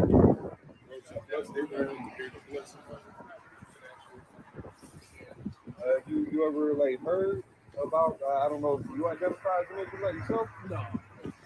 Have you ever heard about what's going on here? How this came about? It's a trip. Would you identify as a so-called black, Hispanic, and Native Indian? Yeah. On your father's side? Yeah. All right, that's what's up. I ain't your mother's side. I said the whole family. Do you know anything about Israel, 12 tribes? The Bible? No, I'm not even gonna pretend like I do. Okay. I'm pretty lack knowledge of any of that. That's an honest answer though. A lot of people kind of bullshit their way through it. Yeah. So you seen some people walk around with these real small hats, right? These crazy sideburns. Yeah. So they claim to be God's chosen people, the Israelites of the Bible of antiquity. When if you go into history, that turns out to be us, blacks, Hispanics, and Native Indians of today. It doesn't sound that crazy though, right? When you actually go through and kind of compare the notes. But so we're taking back our heritage and our culture, and we're doing something about the afflictions of our people. Not just in Milwaukee. We got brothers that came up from Chicago, from Gary, Indiana. So now we're about to go to the Menominee Reservation and show them some love too, because they need it also. Reservation, okay, I respect it. Okay. That's what's up, man. What's your name up? Andre, good to meet you, brother. nice to meet you. Also among the bar, we got Kari Yash, Maya Yash, got Roscoe Rob, Buddy Young. We got a school here in the city, man. Anytime you wanted to come kick it with us, learn what's going on, we got some tournaments coming up for 17th. We got classes. Yeah, I'm about to check it out. I need to know more about my history. It's worth the conversation. Good to meet you, brother. Stay out the cold, man. Stay warm. That's right. Engine running. Okay, cool. You can lock it with an engine running? Yeah, come.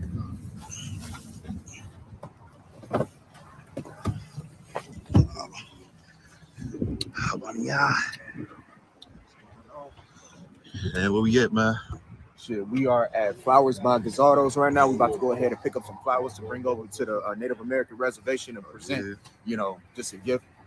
Under Commanding General Yohana, Most High bless us to come out here, help our Native American brothers. So let's get to it.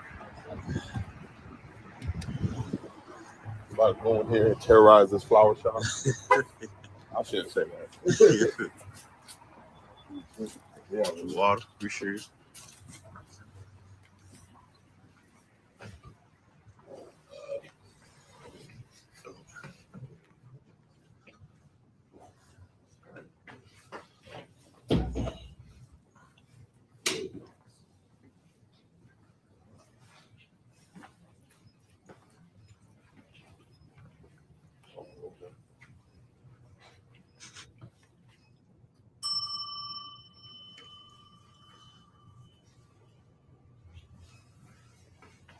Might let Mayan do talking. He bought plenty more flowers in there. Oh, just peachy. We like to buy everything. Well, we have a sister whose mom recently passed away. She's helping us with a nonprofit event that we're doing. So we want to show her some appreciation and also little condolences for her loss. Okay. Yeah, What so are you looking? something that's pretty. Maybe draw a tear out. Yeah, we're not very, flower expertise. Okay. You look like the expert guy. Yeah, right. Well, I Yeah. can be. Okay, let me. You got anything in the maybe yellow and purple? Yellow and purple. She likes yellow and purple. I know, like, all the colors of flowers, they all kind of mean something. I know the yellow is normally sometimes like friendship, appreciation, things like that. Purple, I can't remember what that is, but yeah, it ain't them. But I thought there might be a nice color variation there. Okay. What type of flowers? That would be my question. What do you recommend? Roses or lilies? Lilies. Lilies. I just like that. Some lilies. Those are tulips and those are out of season. Those are. But we have roses, we have lilies, we have carnations, lilies. Yeah. Yes. Okay, let me see what colors we have. 1 second. Alrighty. That's the school go to the lily. That's the Lord's favorite flower. So it's the shield as well. Yeah. 6 points. Look, I might learn y'all something today. Right. I know I told him. I was like, I ain't never heard this before. Each flower has an emotional expression. This man might be a Gadite. I don't know. That was some of the most native talk I ever heard. Talking about, the flowers all mean, they all color. It means something. Now I feel bad. I make flowers about for women. I ain't even know what it was. You gave it I hate you rose. Right. Probably in a room crying. Why? Why did he give me this? Man, you're sensitive to that shit. I never would have thought the colors. Yeah, that's deep. But now when you think about it, that's the whole point of having all these flowers. I don't want to Google it. That might let me find it. Right. I forgot about lilies. Though. I forgot they even exist. That's on me. Like, watching this general, don't check. But how didn't you think to get lilies? We got the standard UPK reaction. We walked in, she's like, okay. Right. You. Y'all here as friends or y'all here as enemies? Right. So, state like purpose. So if I could, according to the AI overview, the different flowers can have different meanings, including like red, passion, romance, desire; pink, femininity; grace, platonic love, sensitivity; so maybe pink.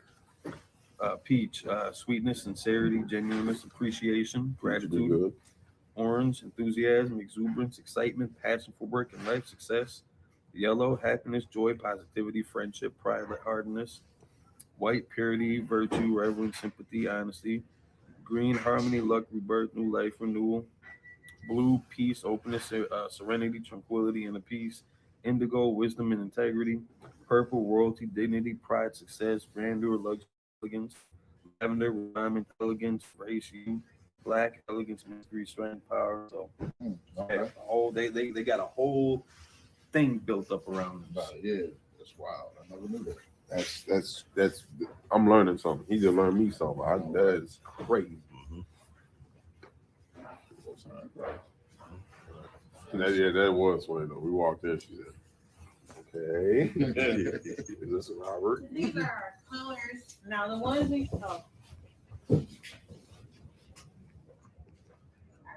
Big shit. come on, you got it.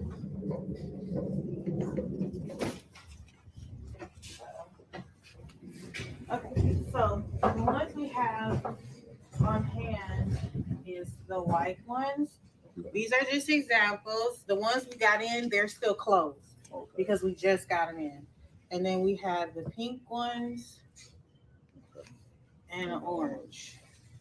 Which one was the platonic love and friendship? Or what the pink? What the pink is? Pink, femininity, grace, platonic love, sensitivity, joy, playfulness, happiness, innocence, gentleness. What the orange one mean? Enthusiasm, exuberance, excitement, passion for work and life, success, joy, warmth, happiness. What you think? I know we're kind of aiming for peach, sweetness, sincerity, genuine appreciation, gratitude. We're gonna tell us peach. I mean, just for the aesthetic, just for the look, I think White and think white and pink. I was thinking white and orange. White and orange? What do you think? Either or. It's a woman. We love our flowers. Yeah, we love our flowers. So white and pink. What about all So white and pink. Or yeah, we can do a mix of all three. Okay, cool beans. And two, the white and the pink or the white and the Now, you orange? said they're still closed though? They're still, the pink and the white are still closed. The orange is open? Yeah. How long would it take for them to pop open? Julie, what about a couple of days to open? If they're somewhere warm, they'll open it real fast. But if it's cold, they'll take their time opening. So since the orange ones are open, I think we should do all three. So you have the open ones, and then you have the ones that'll eventually open. I agree. So, yeah. Cool beans. All three, Okay, yeah. I'll be right back. Put a one in the chat if you think we should do that. I know, right? Matt, Only- in a base would be, We're transporting it. a base would be what, 5 more, 10 more? So $3 for a base. Oh, a minute base. Okay, cool beans. So a base? Y'all say? Yeah. See, we got a box too. She put it in a box so we can transport it. Lying around. So one of these brothers is gonna be having a whole pot in his lap the whole time.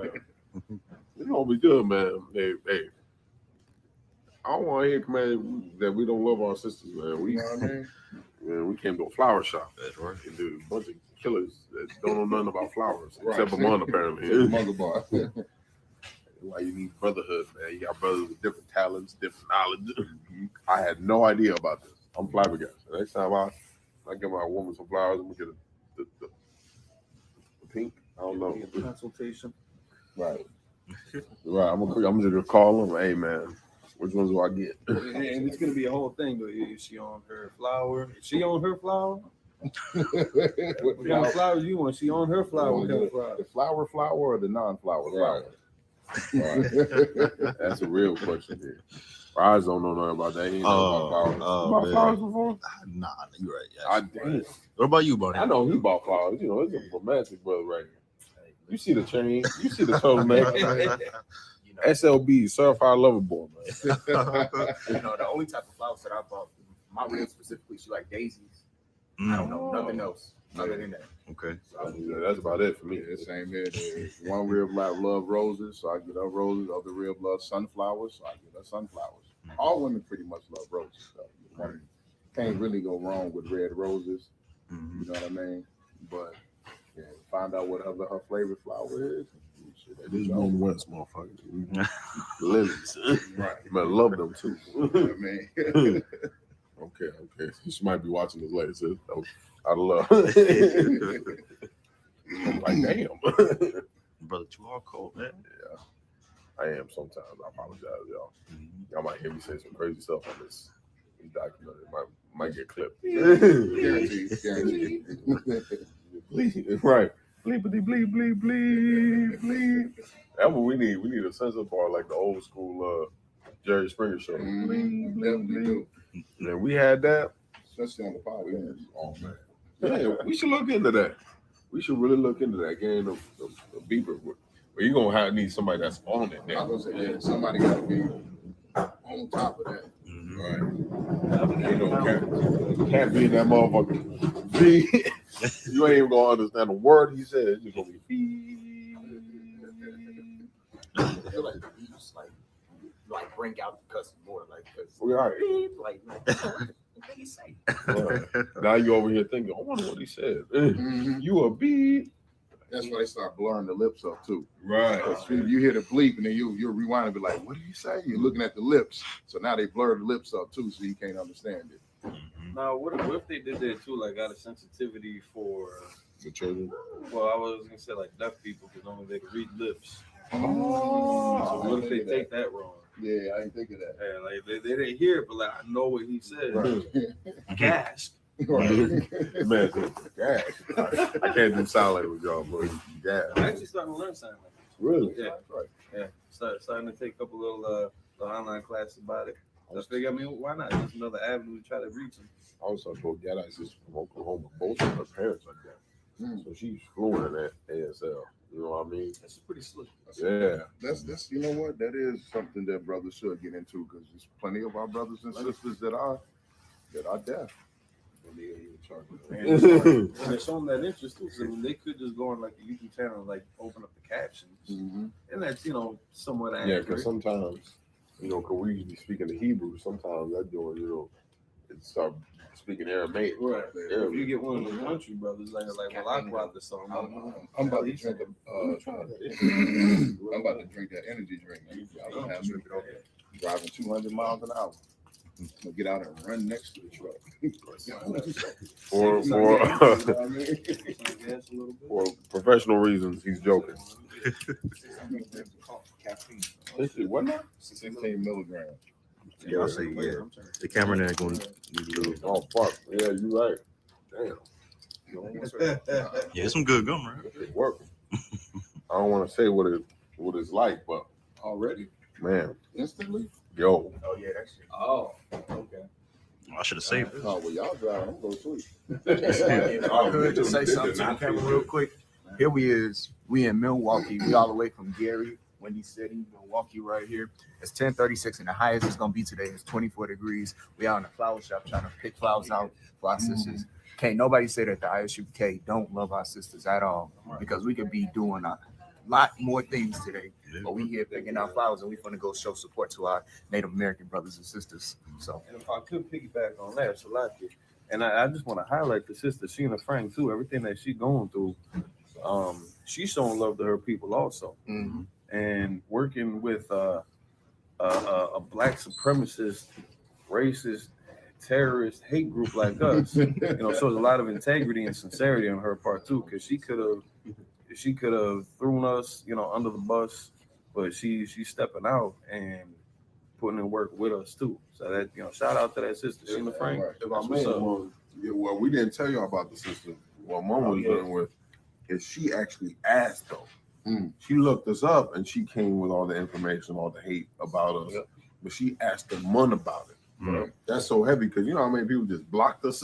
Quick, right? Just block. You know what? I've been ghosted so many times. You know what? Beep.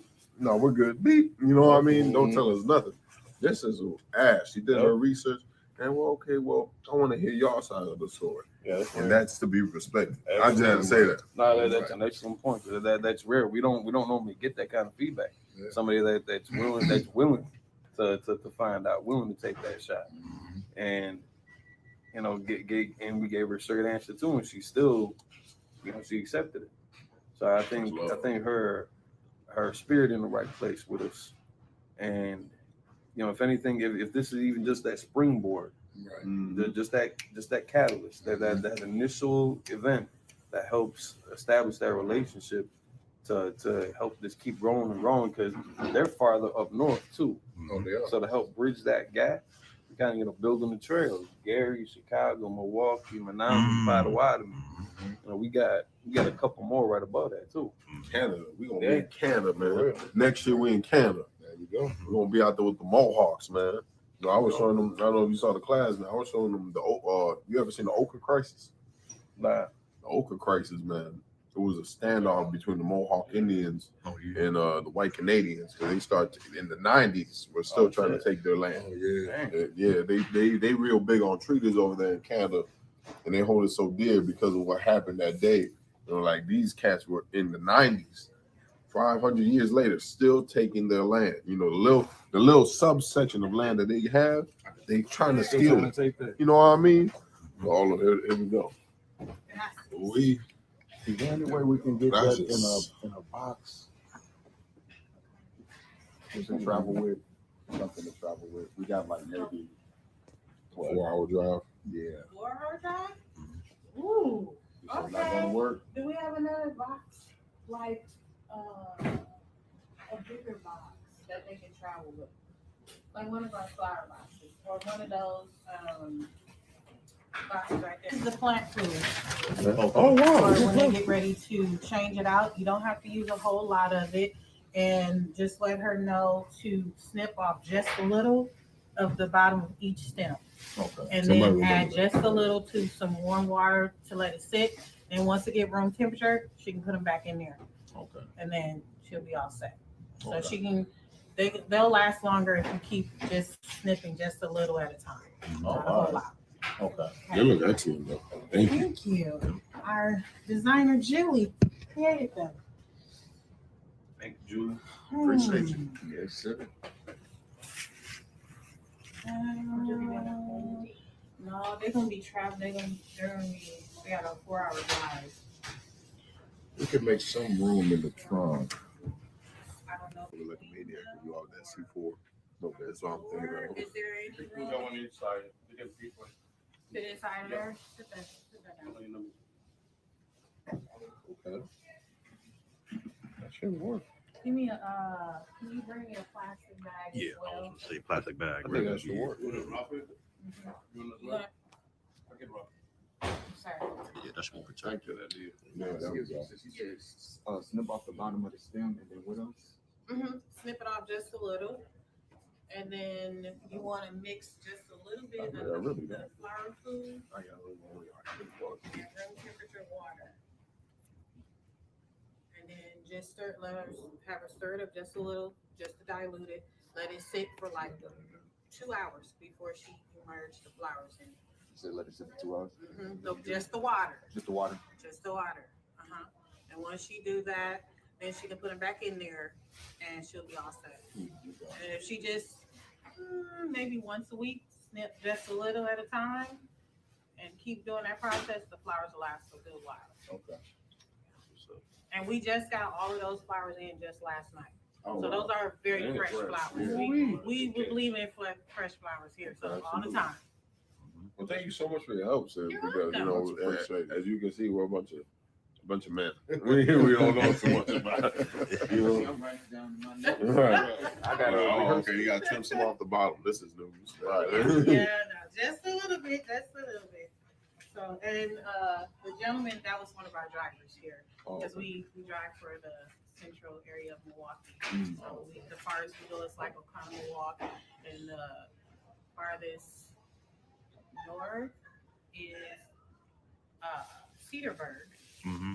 And the farthest south is maybe like Franklin. It could be a little further than that, but all around. So yeah. So you damn it, just Milwaukee County. That's the location here. But then we have other locations. Like we have one in Illinois, and we have one. We're across states. Okay. We're just keep popping up everywhere. So yeah, whatever area you're in, look for us. Designs by Gazardos. That's who we are. Let me get you a business card, because you can always go online, depending on where you are, to see if there is a location in your area. Since you're traveling a lot, looks like. Yeah. All the time. This brother, I think you went to 3 states this week, this year, right? Easily, yeah. New York. Oh, okay. Went to New York twice. Yeah, because we went to Buffalo, New York, then we went to New York, We went to Manhattan. New York. And where else we go? We went to Atlanta, Detroit. Damn, man. Indiana count. Indiana always counts. Man, in that case, you want to count the amount of times we've been to Indiana. We've been to like 30 states. I know, right? The amount of times we've been to Indiana because of these niggas, man. Yeah, back and forth to Milwaukee a couple times. Yeah. Oh yeah, Minnesota, yeah, Indianapolis, and Indianapolis. They won't go with me to Indianapolis. I can't remember why I went down there for. But I went down there. Minnesota. I forgot about Minnesota. Damn. Oh yeah, we did go to Indianapolis. Support this truth. Support it. Get a card. Even if we just get gas money from you. Pay your tithes. Man. Pay your tithes and pay for our gas. That's right. That's right. Pay for my oil change. You gonna need it after this. You know what I'm saying? You know that they said the oil change gets to about 10,000 miles. You gotta run through them 10,000. Easy. I'm almost done. Mm. I put 20. Oh wow, that's amazing. Hey, thank you, sir. Yes, no problem. Appreciate you, brother. All right, thank you. Excellent. You guys have like a little card or something? Right there. Oh. There you go. Yeah. No, that's not it. You talking about a card to write something on it? Oh, there you go. One second. He real romantic. Y'all trying to compete. Y'all I'm hiring too.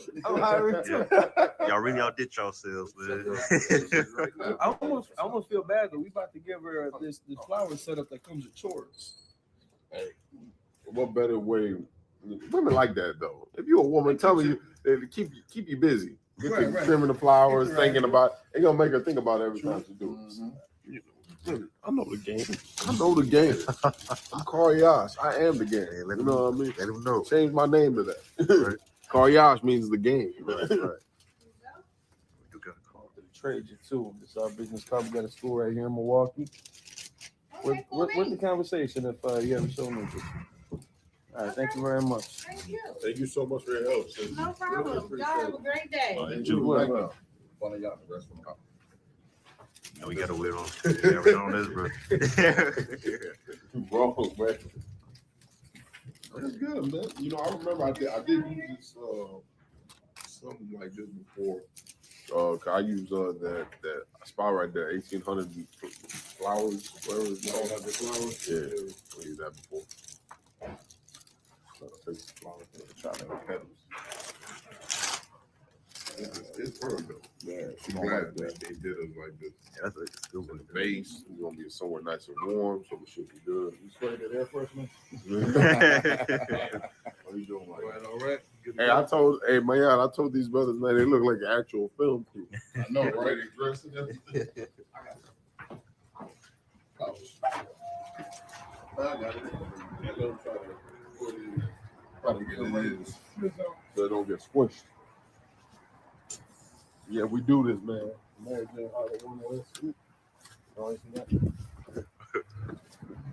Now we about to head out to the res. We about to drop all this off. You know, make this delivery. Meet up with those at the casino and hotel. You know, meet up with the sister, the associate that helped us. You know, is trying to help us get resources from the Potawatomi tribe. You know, like Among the Bar was saying, you know, the world got a shine of hate on us, you know, and they got to shine a light of hate on us because we love our people. You know, it's damn near a crime nowadays to only love blacks, Hispanics, and Native Americans. You know, when anyone else does, Jewish man, they only love Jewish people. You know, the Arabs only love Arab people. You know, they, of course, they make deals and they sell you, you know, your gas and everything. You know, they're gonna make money off you, but when it comes to their people, they're gonna show their people love, and that's what this is all about: showing love to our family. You know what I mean? The same when you get your grandmother, you know, some clothes if she needed it. Same when you get your brother some food if he needed it. Is what we doing here, man. Y'all got anything you want to say before we hit this road? No, that's it. You know what I'm saying?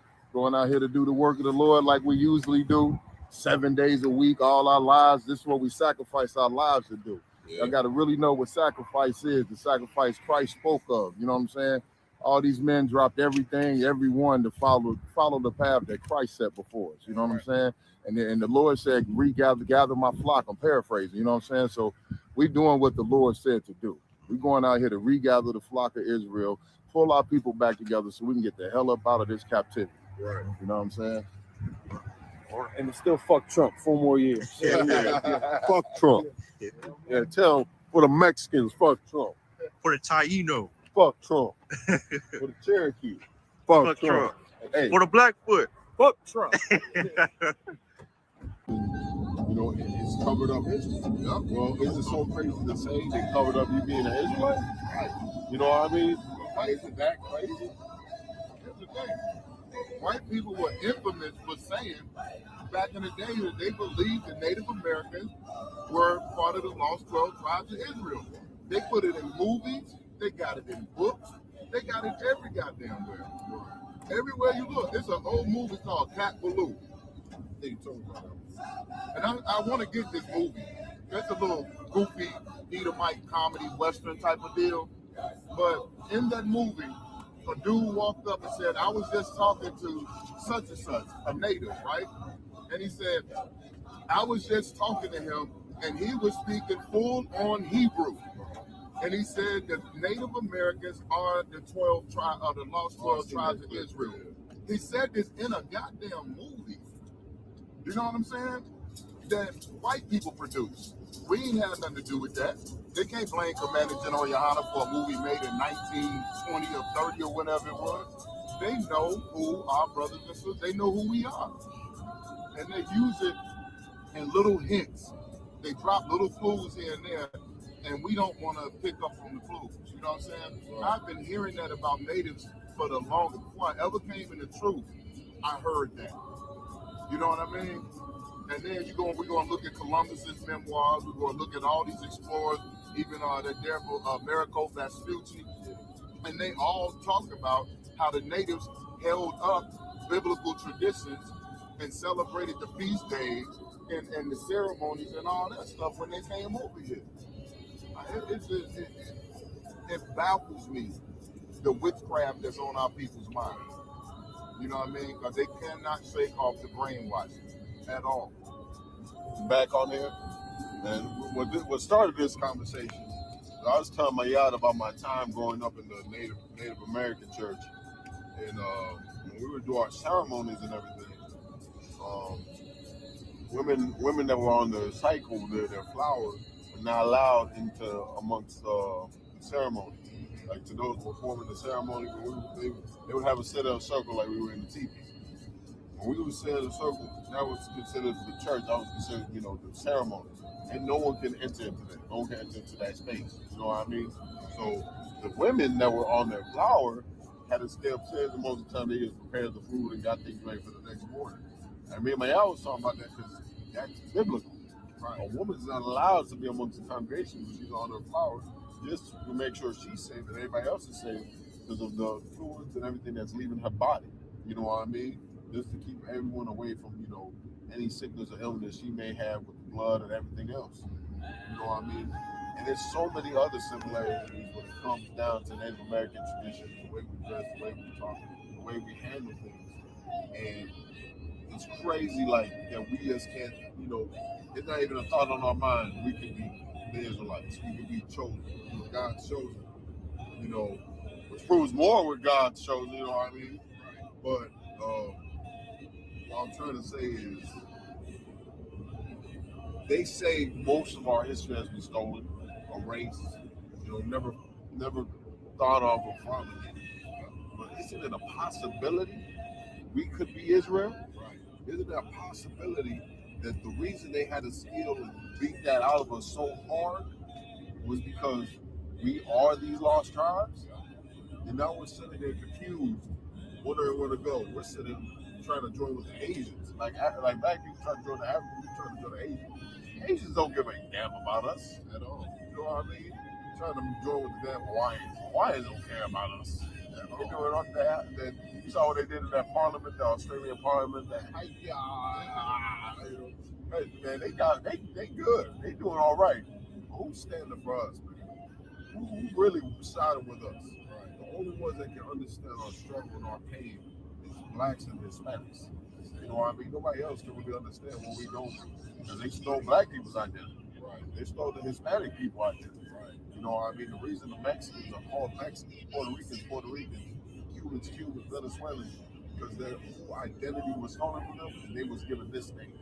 You know what I mean? The island of Santo Domingo, Hispaniola, all this. Mexico was called New Spain for the longest. You know what I mean? Because they conquered this land. The reason America is called America, we're called Native Americans, is because of Americanos Vespucci. You know what I mean? And it just baffles me. Like, we don't ever think to ourselves, you know what? We could be the lost child. We could be Nathan. You know what I mean? But we want to be everything else.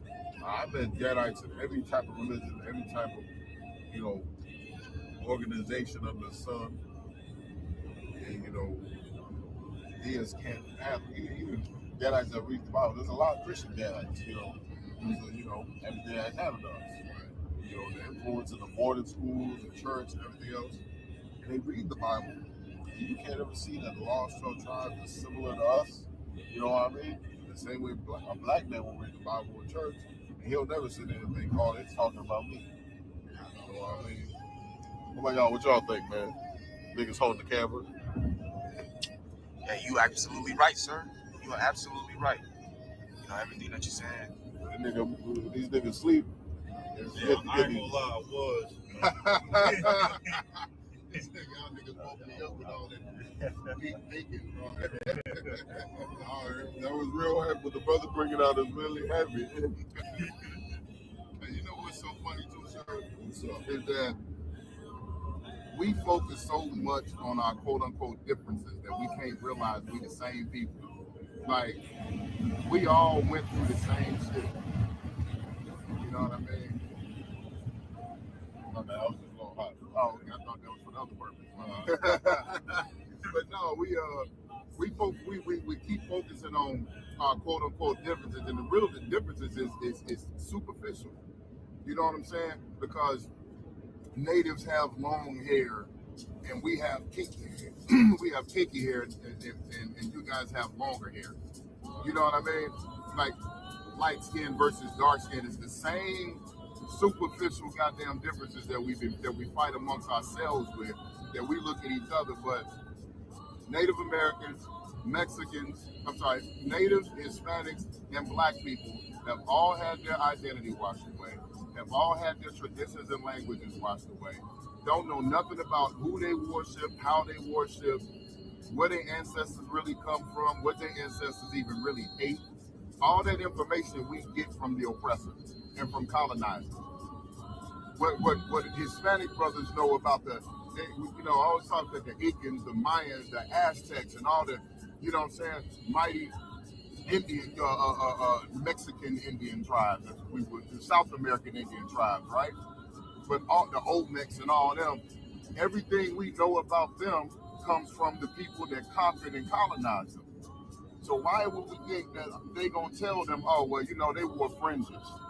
The reason y'all wear fringes to this day is because they wore fringes with a border of blue, and they really part of the 12 tribes of Israel. We came over here, they were speaking ancient Hebrew. You know what I'm saying? Same with the Native Americans, same with us. Oh, when we brought y'all over here in slavery, y'all was speaking Hebrew. You know what I'm saying? A black man had 3, 4, 5 wives when he brought them over here. Y'all were trying to celebrate the Sabbath. Y'all were trying to celebrate the feast days and your holidays, but we beat the hell out of you and made you worship Christianity and white Jesus. You know what I mean? If I could, my shameless plug, I brought that out in my mini lecture. Go check it out. Exactly word for word what verbatim my yard said. It's in page 13. I always bring it up. Page 13 of Black Indians, where it literally said they played on minuscule differences, meaning the tiniest little differences they'll find. Like my yard said, oh, they got stringy hair. You got kinky hair. They're darker. They're lighter. They can never be your brother, just the same way it is here in America. In this day and age, oh, well, he looks like that. He can't be your family. Oh, he looks like that. He can't be your family. You get what I'm saying? It's no new thing under the sun. You gotta realize these are all devices our oppressor uses to divide us, because they know we're stronger together. We was just talking about how this cat, what was his name, John Lennon? John Lennon got on the talk show talking about you gotta be careful, because one day the Indians are gonna rise up and they're gonna be standing right next to black people. Like, don't be surprised. And he said you either give now or die later. And guess what? That's gonna happen. That's gonna happen when blacks, Hispanics, and Native Americans learn to love each other. They will die later.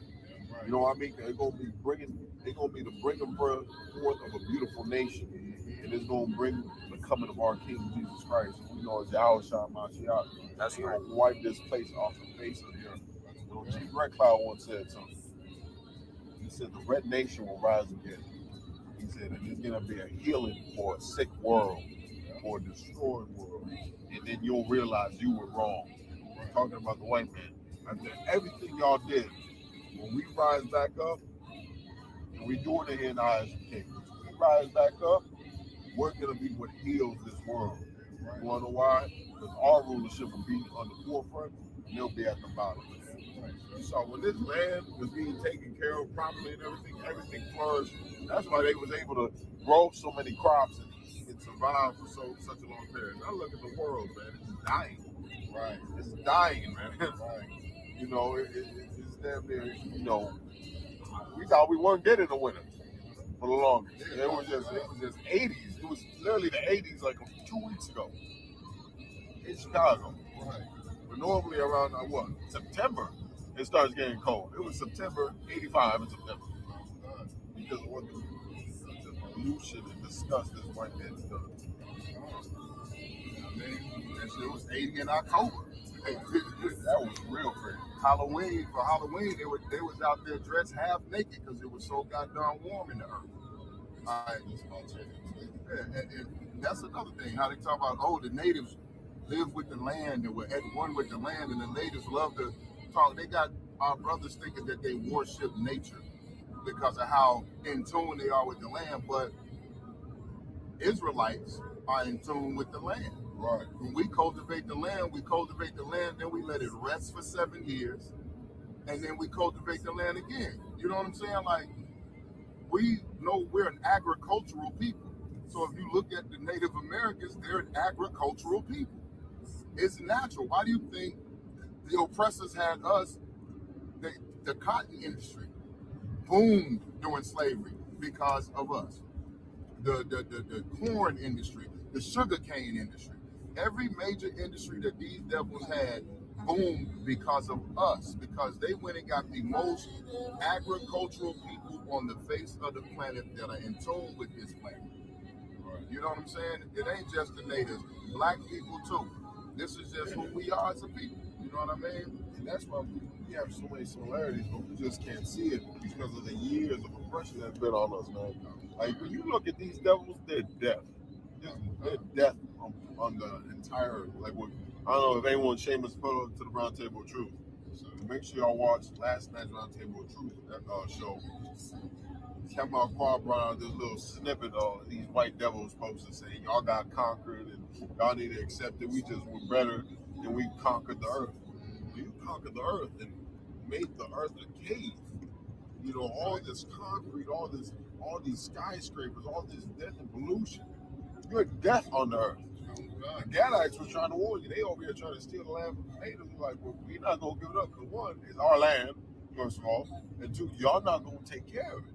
Y'all don't know how to take care of it because you're a beast.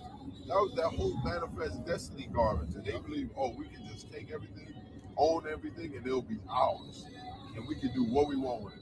The Lord showed you can't do anything you want with it. And this isn't your land. You don't know how to dwell in the land. Like my y'all was saying, you don't know how to dwell with it. The people who I gave the land to, they knew how to deal with the land. Right. You know, another famous example, they love talking about the ancient Mexicans and the Mayans and everybody. How they was just some beast running around in loincloths and garbage like that. But they had a whole agricultural system, man, in ancient Mexico. They had underground water filtration systems, everything, to make sure everything was running all smooth throughout the city. The Spaniards came and burnt it to the ground. They want to act like they all high and mighty, brothers. They still to this day don't know how to wash their ass. Right. Well, they don't even use a washcloth, bro. Y'all looking at me? They don't use a washcloth. They use the bar of soap with their pubic hair on it, bro. Washing their face with it. Right. Like the cavemen, man. You shouldn't be surprised because they was drinking blood out of skulls when they was in the Caucasus Mountains, man. Hey, it's an old cartoon that used to come on back in the day called Dilbert. It was a comic strip, and they made it into a cartoon, right? So he invited his co-workers over. And I didn't understand it back then. It was just a funny scene to me. But he got counsel from like his dog or somebody how to be civil, how to look more professional and civilized when his coworkers came on, and this Mark shaved his bar soap.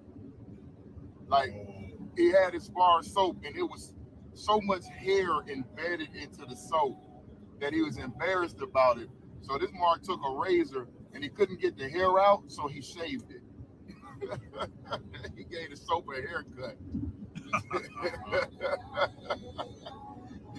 That's disgusting, man. Like you said, yeah, they don't use washcloths.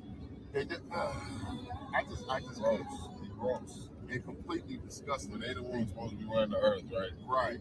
Come on, Munga Boy, what we talking about here, man? We're talking about some weirdos. It's gonna be before or after that intersection. So now this is the City of Solano. This is the white city.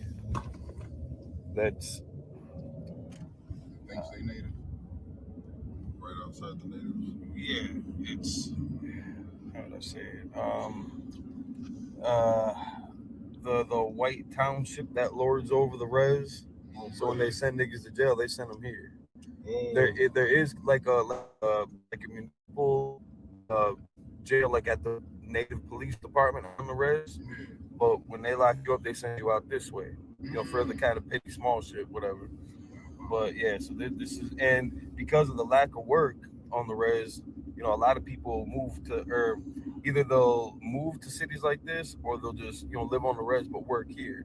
Kind of similar, like Milwaukee does that shit too. A lot of motherfuckers live in Milwaukee, but they work in Madison, or they work in Chicago or something. So, things like that kind of shift the influence, because their priority becomes maintaining this relationship versus building what they've lost on the res. Right. That is 100% diabolical. So the hell with the res, you gotta keep the economy and everything over here going. Yep. So you can maintain your way of life. Because if you want anything on the res, you got to come here. Right. Ain't no Walmarts up there. Fucking, they ain't no like hardware stores. They got like a couple gas stations and like kind of convenience stores, so to speak. One and the same type shit. But yeah, if you want something, like you got to go off the res. They got so the little strip mall that we were at the first 2 years. I was like, he's on the phone. Yeah, that strip mall. It's like that strip mall that we were at for the first 2 years. It's got like 4 stores, and it's got a bank, it's got the Family Dollar, it's got a Subway, and then it's got a Save-A-Lot. That's the strip mall on the reservation. Okay. For us, I mean, that's what the fuck is that? That's like damn near the corner store. Right. At the up ahead, it should be lights, I think. Past these railroad tracks, they're gonna turn right. Okay. And so at the stop sign up there, turn right.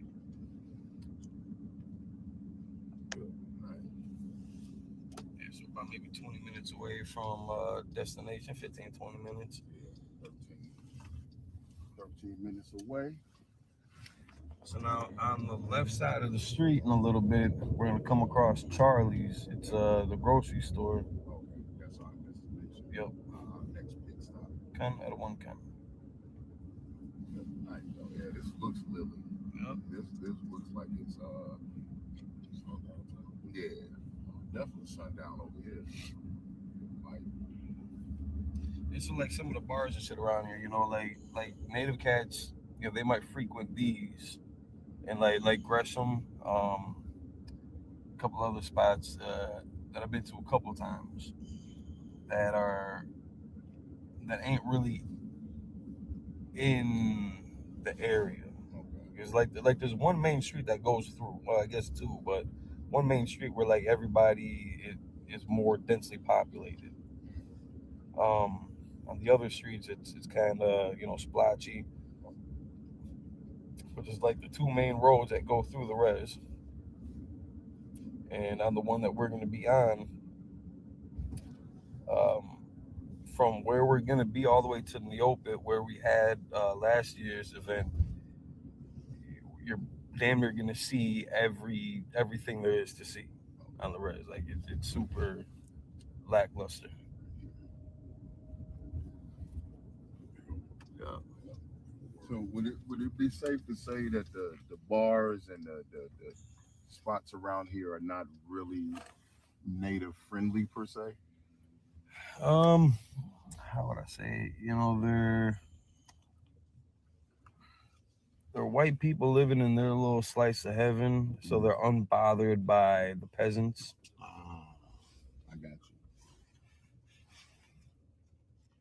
I got you. They know that these quote unquote savages know their place in the ecosystem. Right. So they so conquered and destroyed, they're not worried about them rebelling. Right. So they're gonna be nice and peaceable with them, very civil. Happy Thanksgiving and all that shit.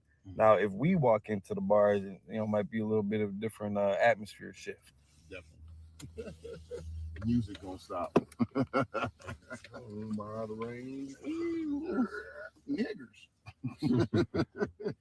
So good God. Somebody play some Tupac. Right. Hurry up. That one Tupac song that we like. They all Hail like Mary. Hail Mary. You know already.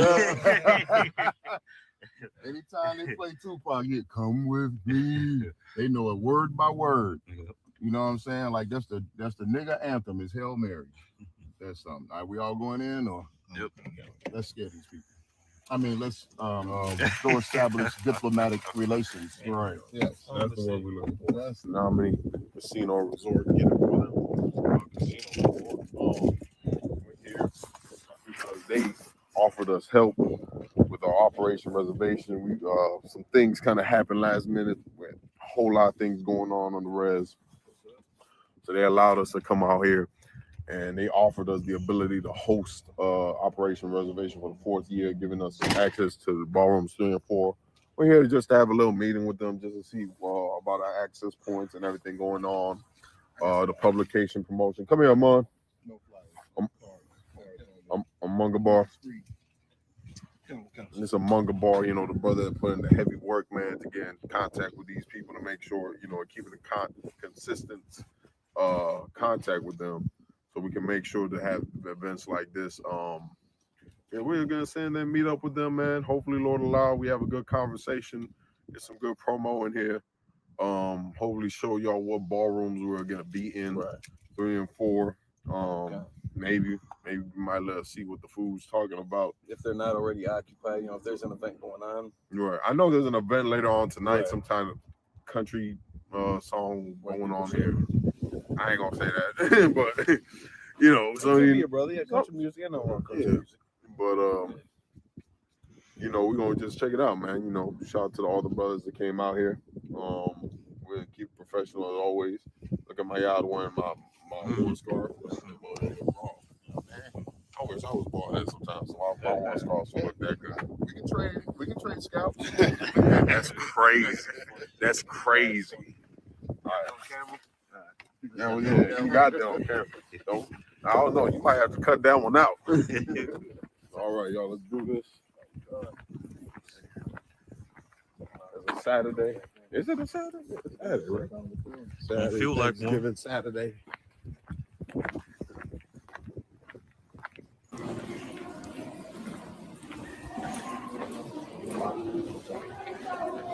So we got. Check out the ballroom. Yeah,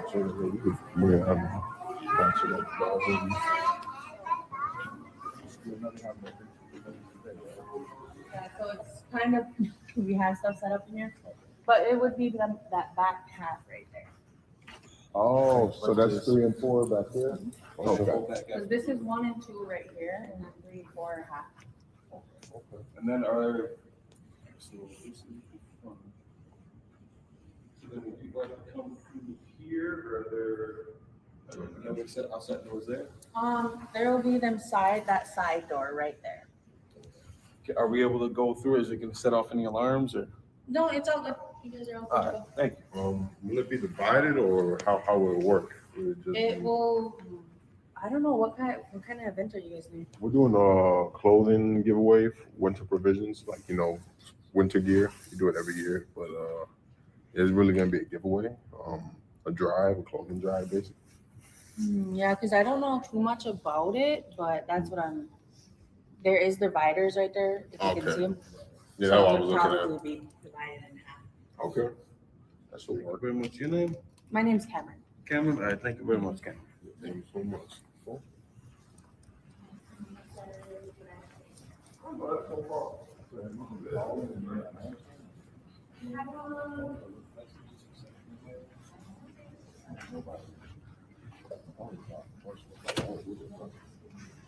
Oh, yep, ballroom 3.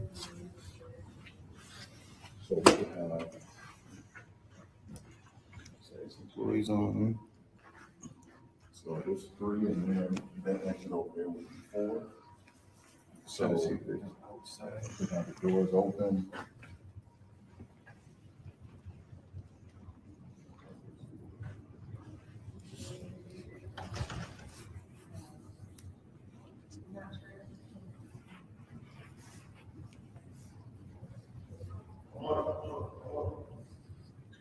That's just our kitchen back there. Oh, okay. Yeah, I thought he was gonna go back. So that would be the entrance for 4 over there. So the people coming in from like the outside, like wherever they would park, they would enter in through these doors here. Yep, enter in these doors, and then I'm assuming that they would have to come around. But you would have to talk to Geraldine more about it to see if she is gonna be dividing it for you guys. Okay. Yeah, because I don't know too much about it. Is there any way to look into the books to double check it on the calendar? I would have to check my email and see if they sent out events for that, because I don't have access to their office either. Gotcha. Because the event, I don't think the event calendar even out yet. Not for next week. Okay. So that's how it probably much is. Okay, well that's cool. Well, she's off. We've been contacting her work cell phone. That's why. Okay, that makes sense. All right, can we leave some? We made little flyers just so people can see that we're holding it here. Can we leave some here just so when the people come to the desk and they need somebody that needs winter clothes, they can come through? Mm-hmm. Okay, so let's Oh, you here during the week? Me? Yes. No, I will actually be working third shift next week. Oh, okay. So thank you though. Thank you so much for the help. Yeah. Are you guys? Yeah, we're good. Yeah. We're gonna give one last shot of everything just so everybody can see. We're gonna be on this side. Just so everybody knows, y'all do commentary, just so everybody knows we're gonna be on that side. That side. When you come in, we're gonna show through the entrance. You're gonna come in, go around to these doors. We're gonna show you right once we get back outside. And this is gonna be divided. Ballrooms 3 and 4 are gonna be right here. Clothing, hot food, all gonna be right here, served, ready to go. Of course, courtesy of Command J. Hunter, and of course, in correlation, in partnership with the Menominee Casino and Resort. Big shout out to them. Big shout out to Geraldine and Miss Cameron here that allowed us to get in here just to take a quick look, to help and give back to our people. Shalom Christ out of one. You know what I'm saying? Of course, we just arrived to the Menominee Resort not too long ago. We just checked out the ballroom, and I did want to ask, so what's the environment of the Menominee tribe? Did y'all get it? The environment is the same that you see in the ghettos and the barrios. Is the people seeking something, There's a people that, are surrounded by the enemies and need some type of environment where they can grow. That's the most important thing. Us as Native Americans, we need an environment where we can grow with people like us that feel just like we feel, that have the similar problems, that have the similar issues.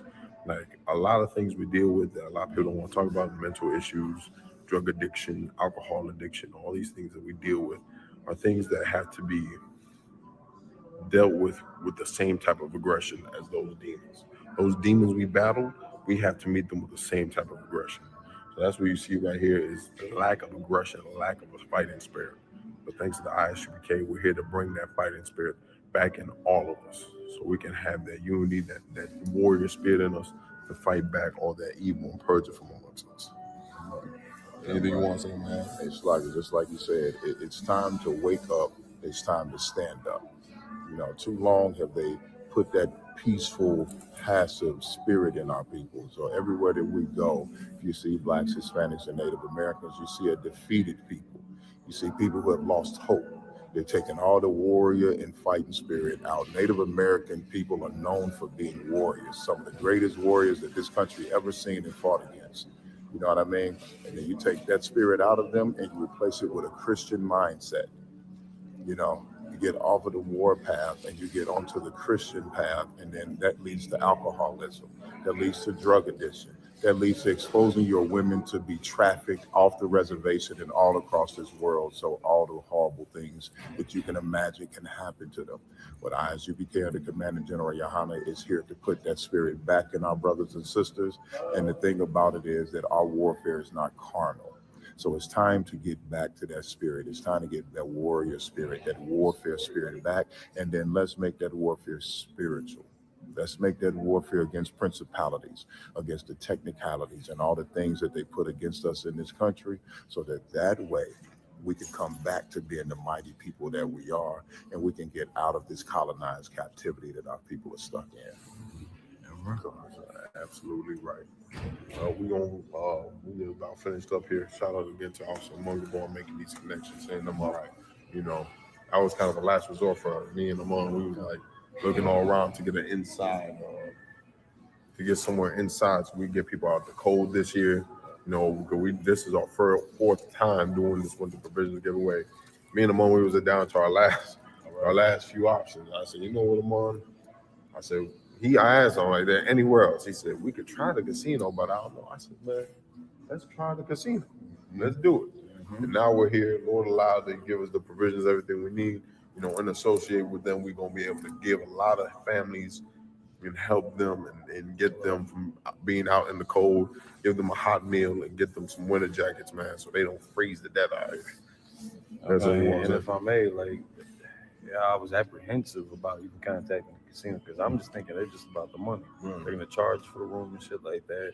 We're trying to do, you know, a charity event, nonprofit organization. Everything's coming out of pocket for us. Right, word. And they were interested and inspired enough about it to donate the rooms, to provide the hot food. What was your sister's name that helped us out? Yeah, I want to make sure she's highlighted. Jerry Lynn Walker. So shout out to that sister for you know, taking the initiative, reaching out back to us too, because you know they could have ignored the phone call, just like we got ignored by many other establishments right up here too on the res. The college didn't want to mess with us. The community center didn't want to mess with us. Oh, the community center. I just got to touch on that, only if I could. Community center, the one place where the community should be involved in. We giving out clothes and they didn't want to be involved. And that's all because of our, you know, our identity. You know, they got such a biased narrative and a biased standpoint against anything that would rock the boat. And what they don't realize, they need that boat rocked. Right. They need this to change up. I could have won. Yeah, exactly. I'm gonna help you out with everything we got going on here, man. The point of the story is this: ISUPK, we're gonna be on the Menominee Reservation December 14th. All out, we're gonna be right here at the casino and resort. You won't come in through this door right here by the parking lot, which is the hotel entrance. Coming through here.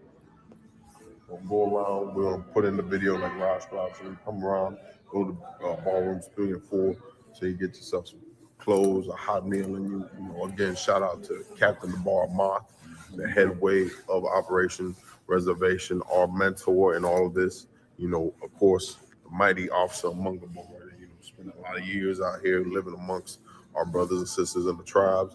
You know, shout out to the Chicago brothers for lending a hand. Gary, Indiana, Raj Rob on the camera, you know, Spike Lee, and as always, you know, we're gonna be here giving back to our people as they need be. You know, a lot of people, it's easy for them to forget about the Native Americans and what we've been through. Even after everything we've done for this place, we refuse to forget them. Commanding General Yohana refused to forget them. That's right. So make sure you're here with us. Come join us December 14th. Time is what, 10? Between about 10 a.m. to about 4 p.m. or to the needs of the people. You know what I'm saying? So if it goes a little bit longer, we're gonna be here. If they need us to start a little bit earlier, so if they show up, we're going to be here too for that. So December 14th, Casino, Wisconsin, the Menominee Casino and Resort, man. Show up. That's right. So that with the ISUPK, after this, we're gonna be to the Potawatomi.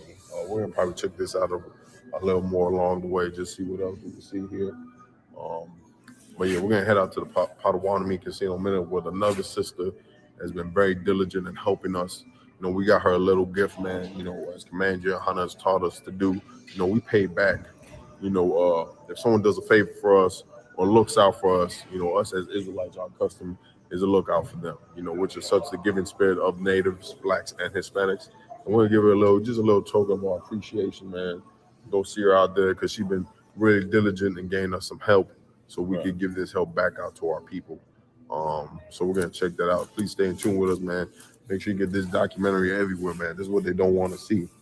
ISUPK, anything y'all brothers want to say before we start walking around? So, let's go.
Yo.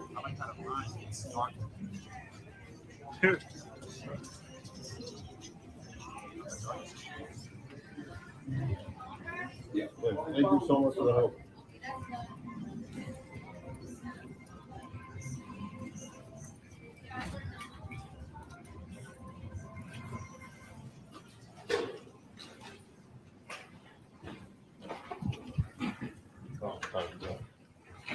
All right, mission semi-success.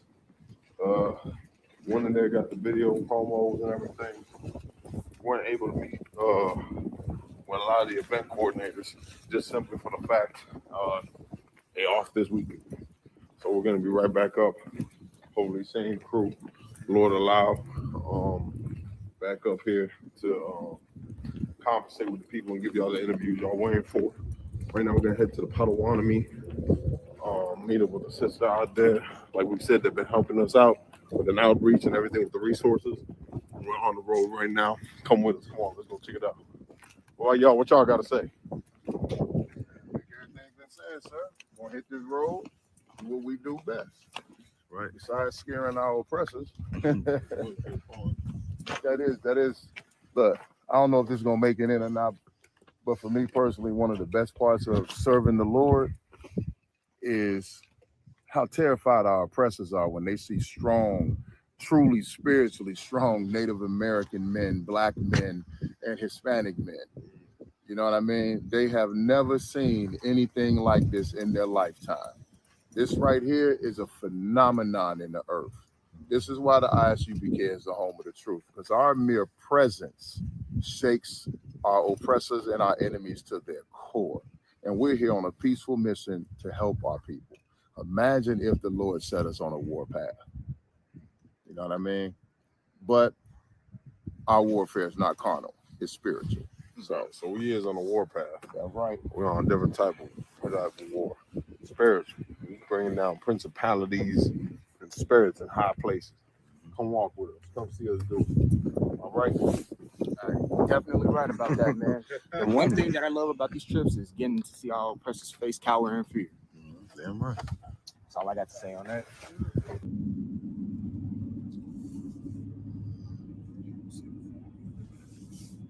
Everybody else said most people never seen the Native American. Think of the reservation, they think of teepees encased in fences. Even the clouds here look great. You know what I thought? Go ahead. I'm surprised. Don't say something like that. Get some of these little side clips and stuff too. You know what I'm saying? Like, look at the terrain, and not just through the camera, but through your eyes, and capture the stuff around us. Go ahead, one of y'all. I guess I thought a reservation was all right. So you know how like we get on Section 8 and shit. Well, I ain't gonna say we, but you know how people get on Section 8 and shit like that. They got standardized houses. Yeah. I thought it was something like that. The projects. That's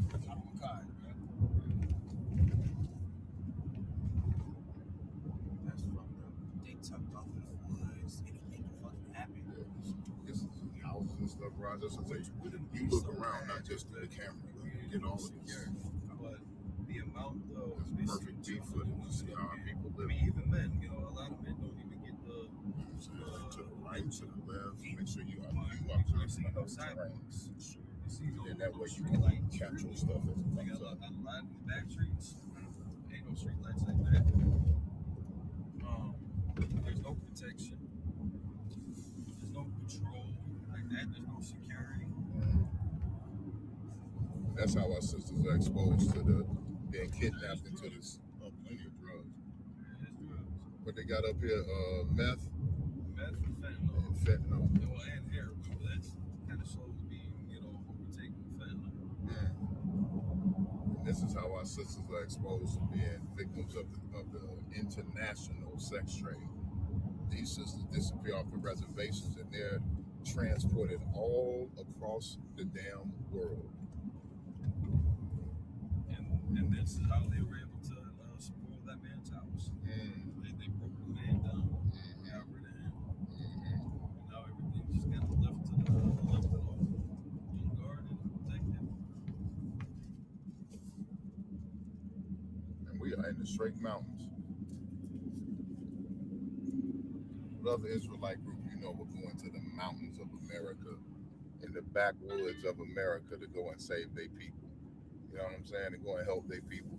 They'd rather fly over to Africa and India and Saudi Arabia and Lebanon and things like that, where they know our people are not at. You know what I'm saying? Right. But Commander General Yohana requires us to go into the deep, dark places and the cold, high places to fish our people out and bring this knowledge to them and wake them up so we can be a nation again.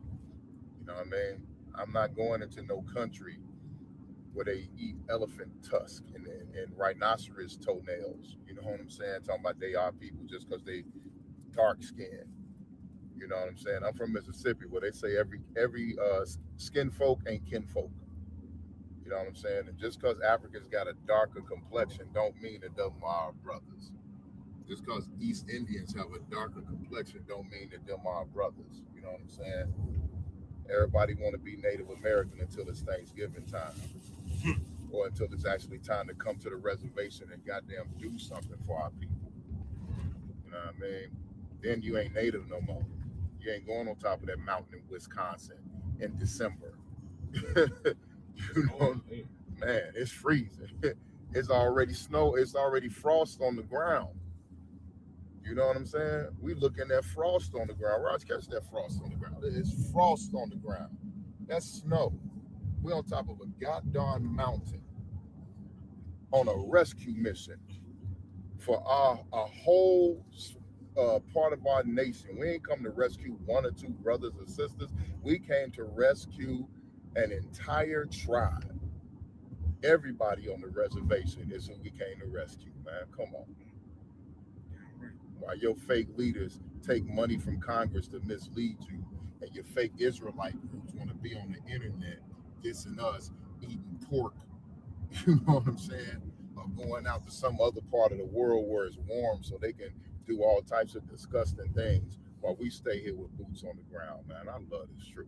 And I love the ISUPK, the Commander General Yohana. It's the only organization on the planet that the Spirit of the Lord, that the Spirit of Christ is truly in. And you wonder why? Look at what we doing. I ain't never been up here before.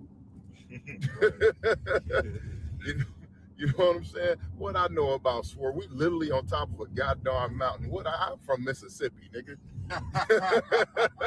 What do you do here, right? You know what my black behind doing on top of a goddamn mountain in Wisconsin? Right. Jackson, Mississippi. You know what I'm saying? It's hot where I'm from.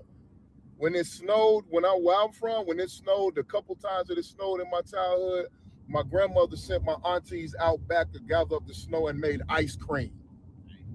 That's how rare it was for it to snow. Whenever it snowed, it was a chance to get this homemade ice cream that former slaves in Mississippi used to make. Yeah, and that shit was the most delicious ice cream I ever had, and I wish we had the recipe. You know what I'm saying? But that's where I'm from. I'm from someplace hot. I'm literally from the poorest place in America. Before Hurricane Katrina, I come from the absolute poorest place in the entire goddamn hellhole called America. And now I'm on top of a goddamn mountain trying to rescue my Native American brothers and sisters. I took him to the mountains. He's not gonna let me let go of it, man. That's crazy. I have been to the mountaintop. I've seen it all. I've seen it, brother. I may not get there with you. May not get right. But when I look over, I see little black boys and little Native American girls and little Hispanic boys and little Hispanic girls holding hands in hands with each other, slowly but surely enslaving their former oppressors and turning the earth into the paradise that it's meant to be. And then once we do it, we're going to join in that old Negro spiritual. It's going to get clipped. Free at last, free at last. Thank God Almighty, we have put the oppressors in chains and subdued the world, and we are free at last. Yeah, we definitely getting clipped. I'm gonna remember that. I'm putting that on the mixtape.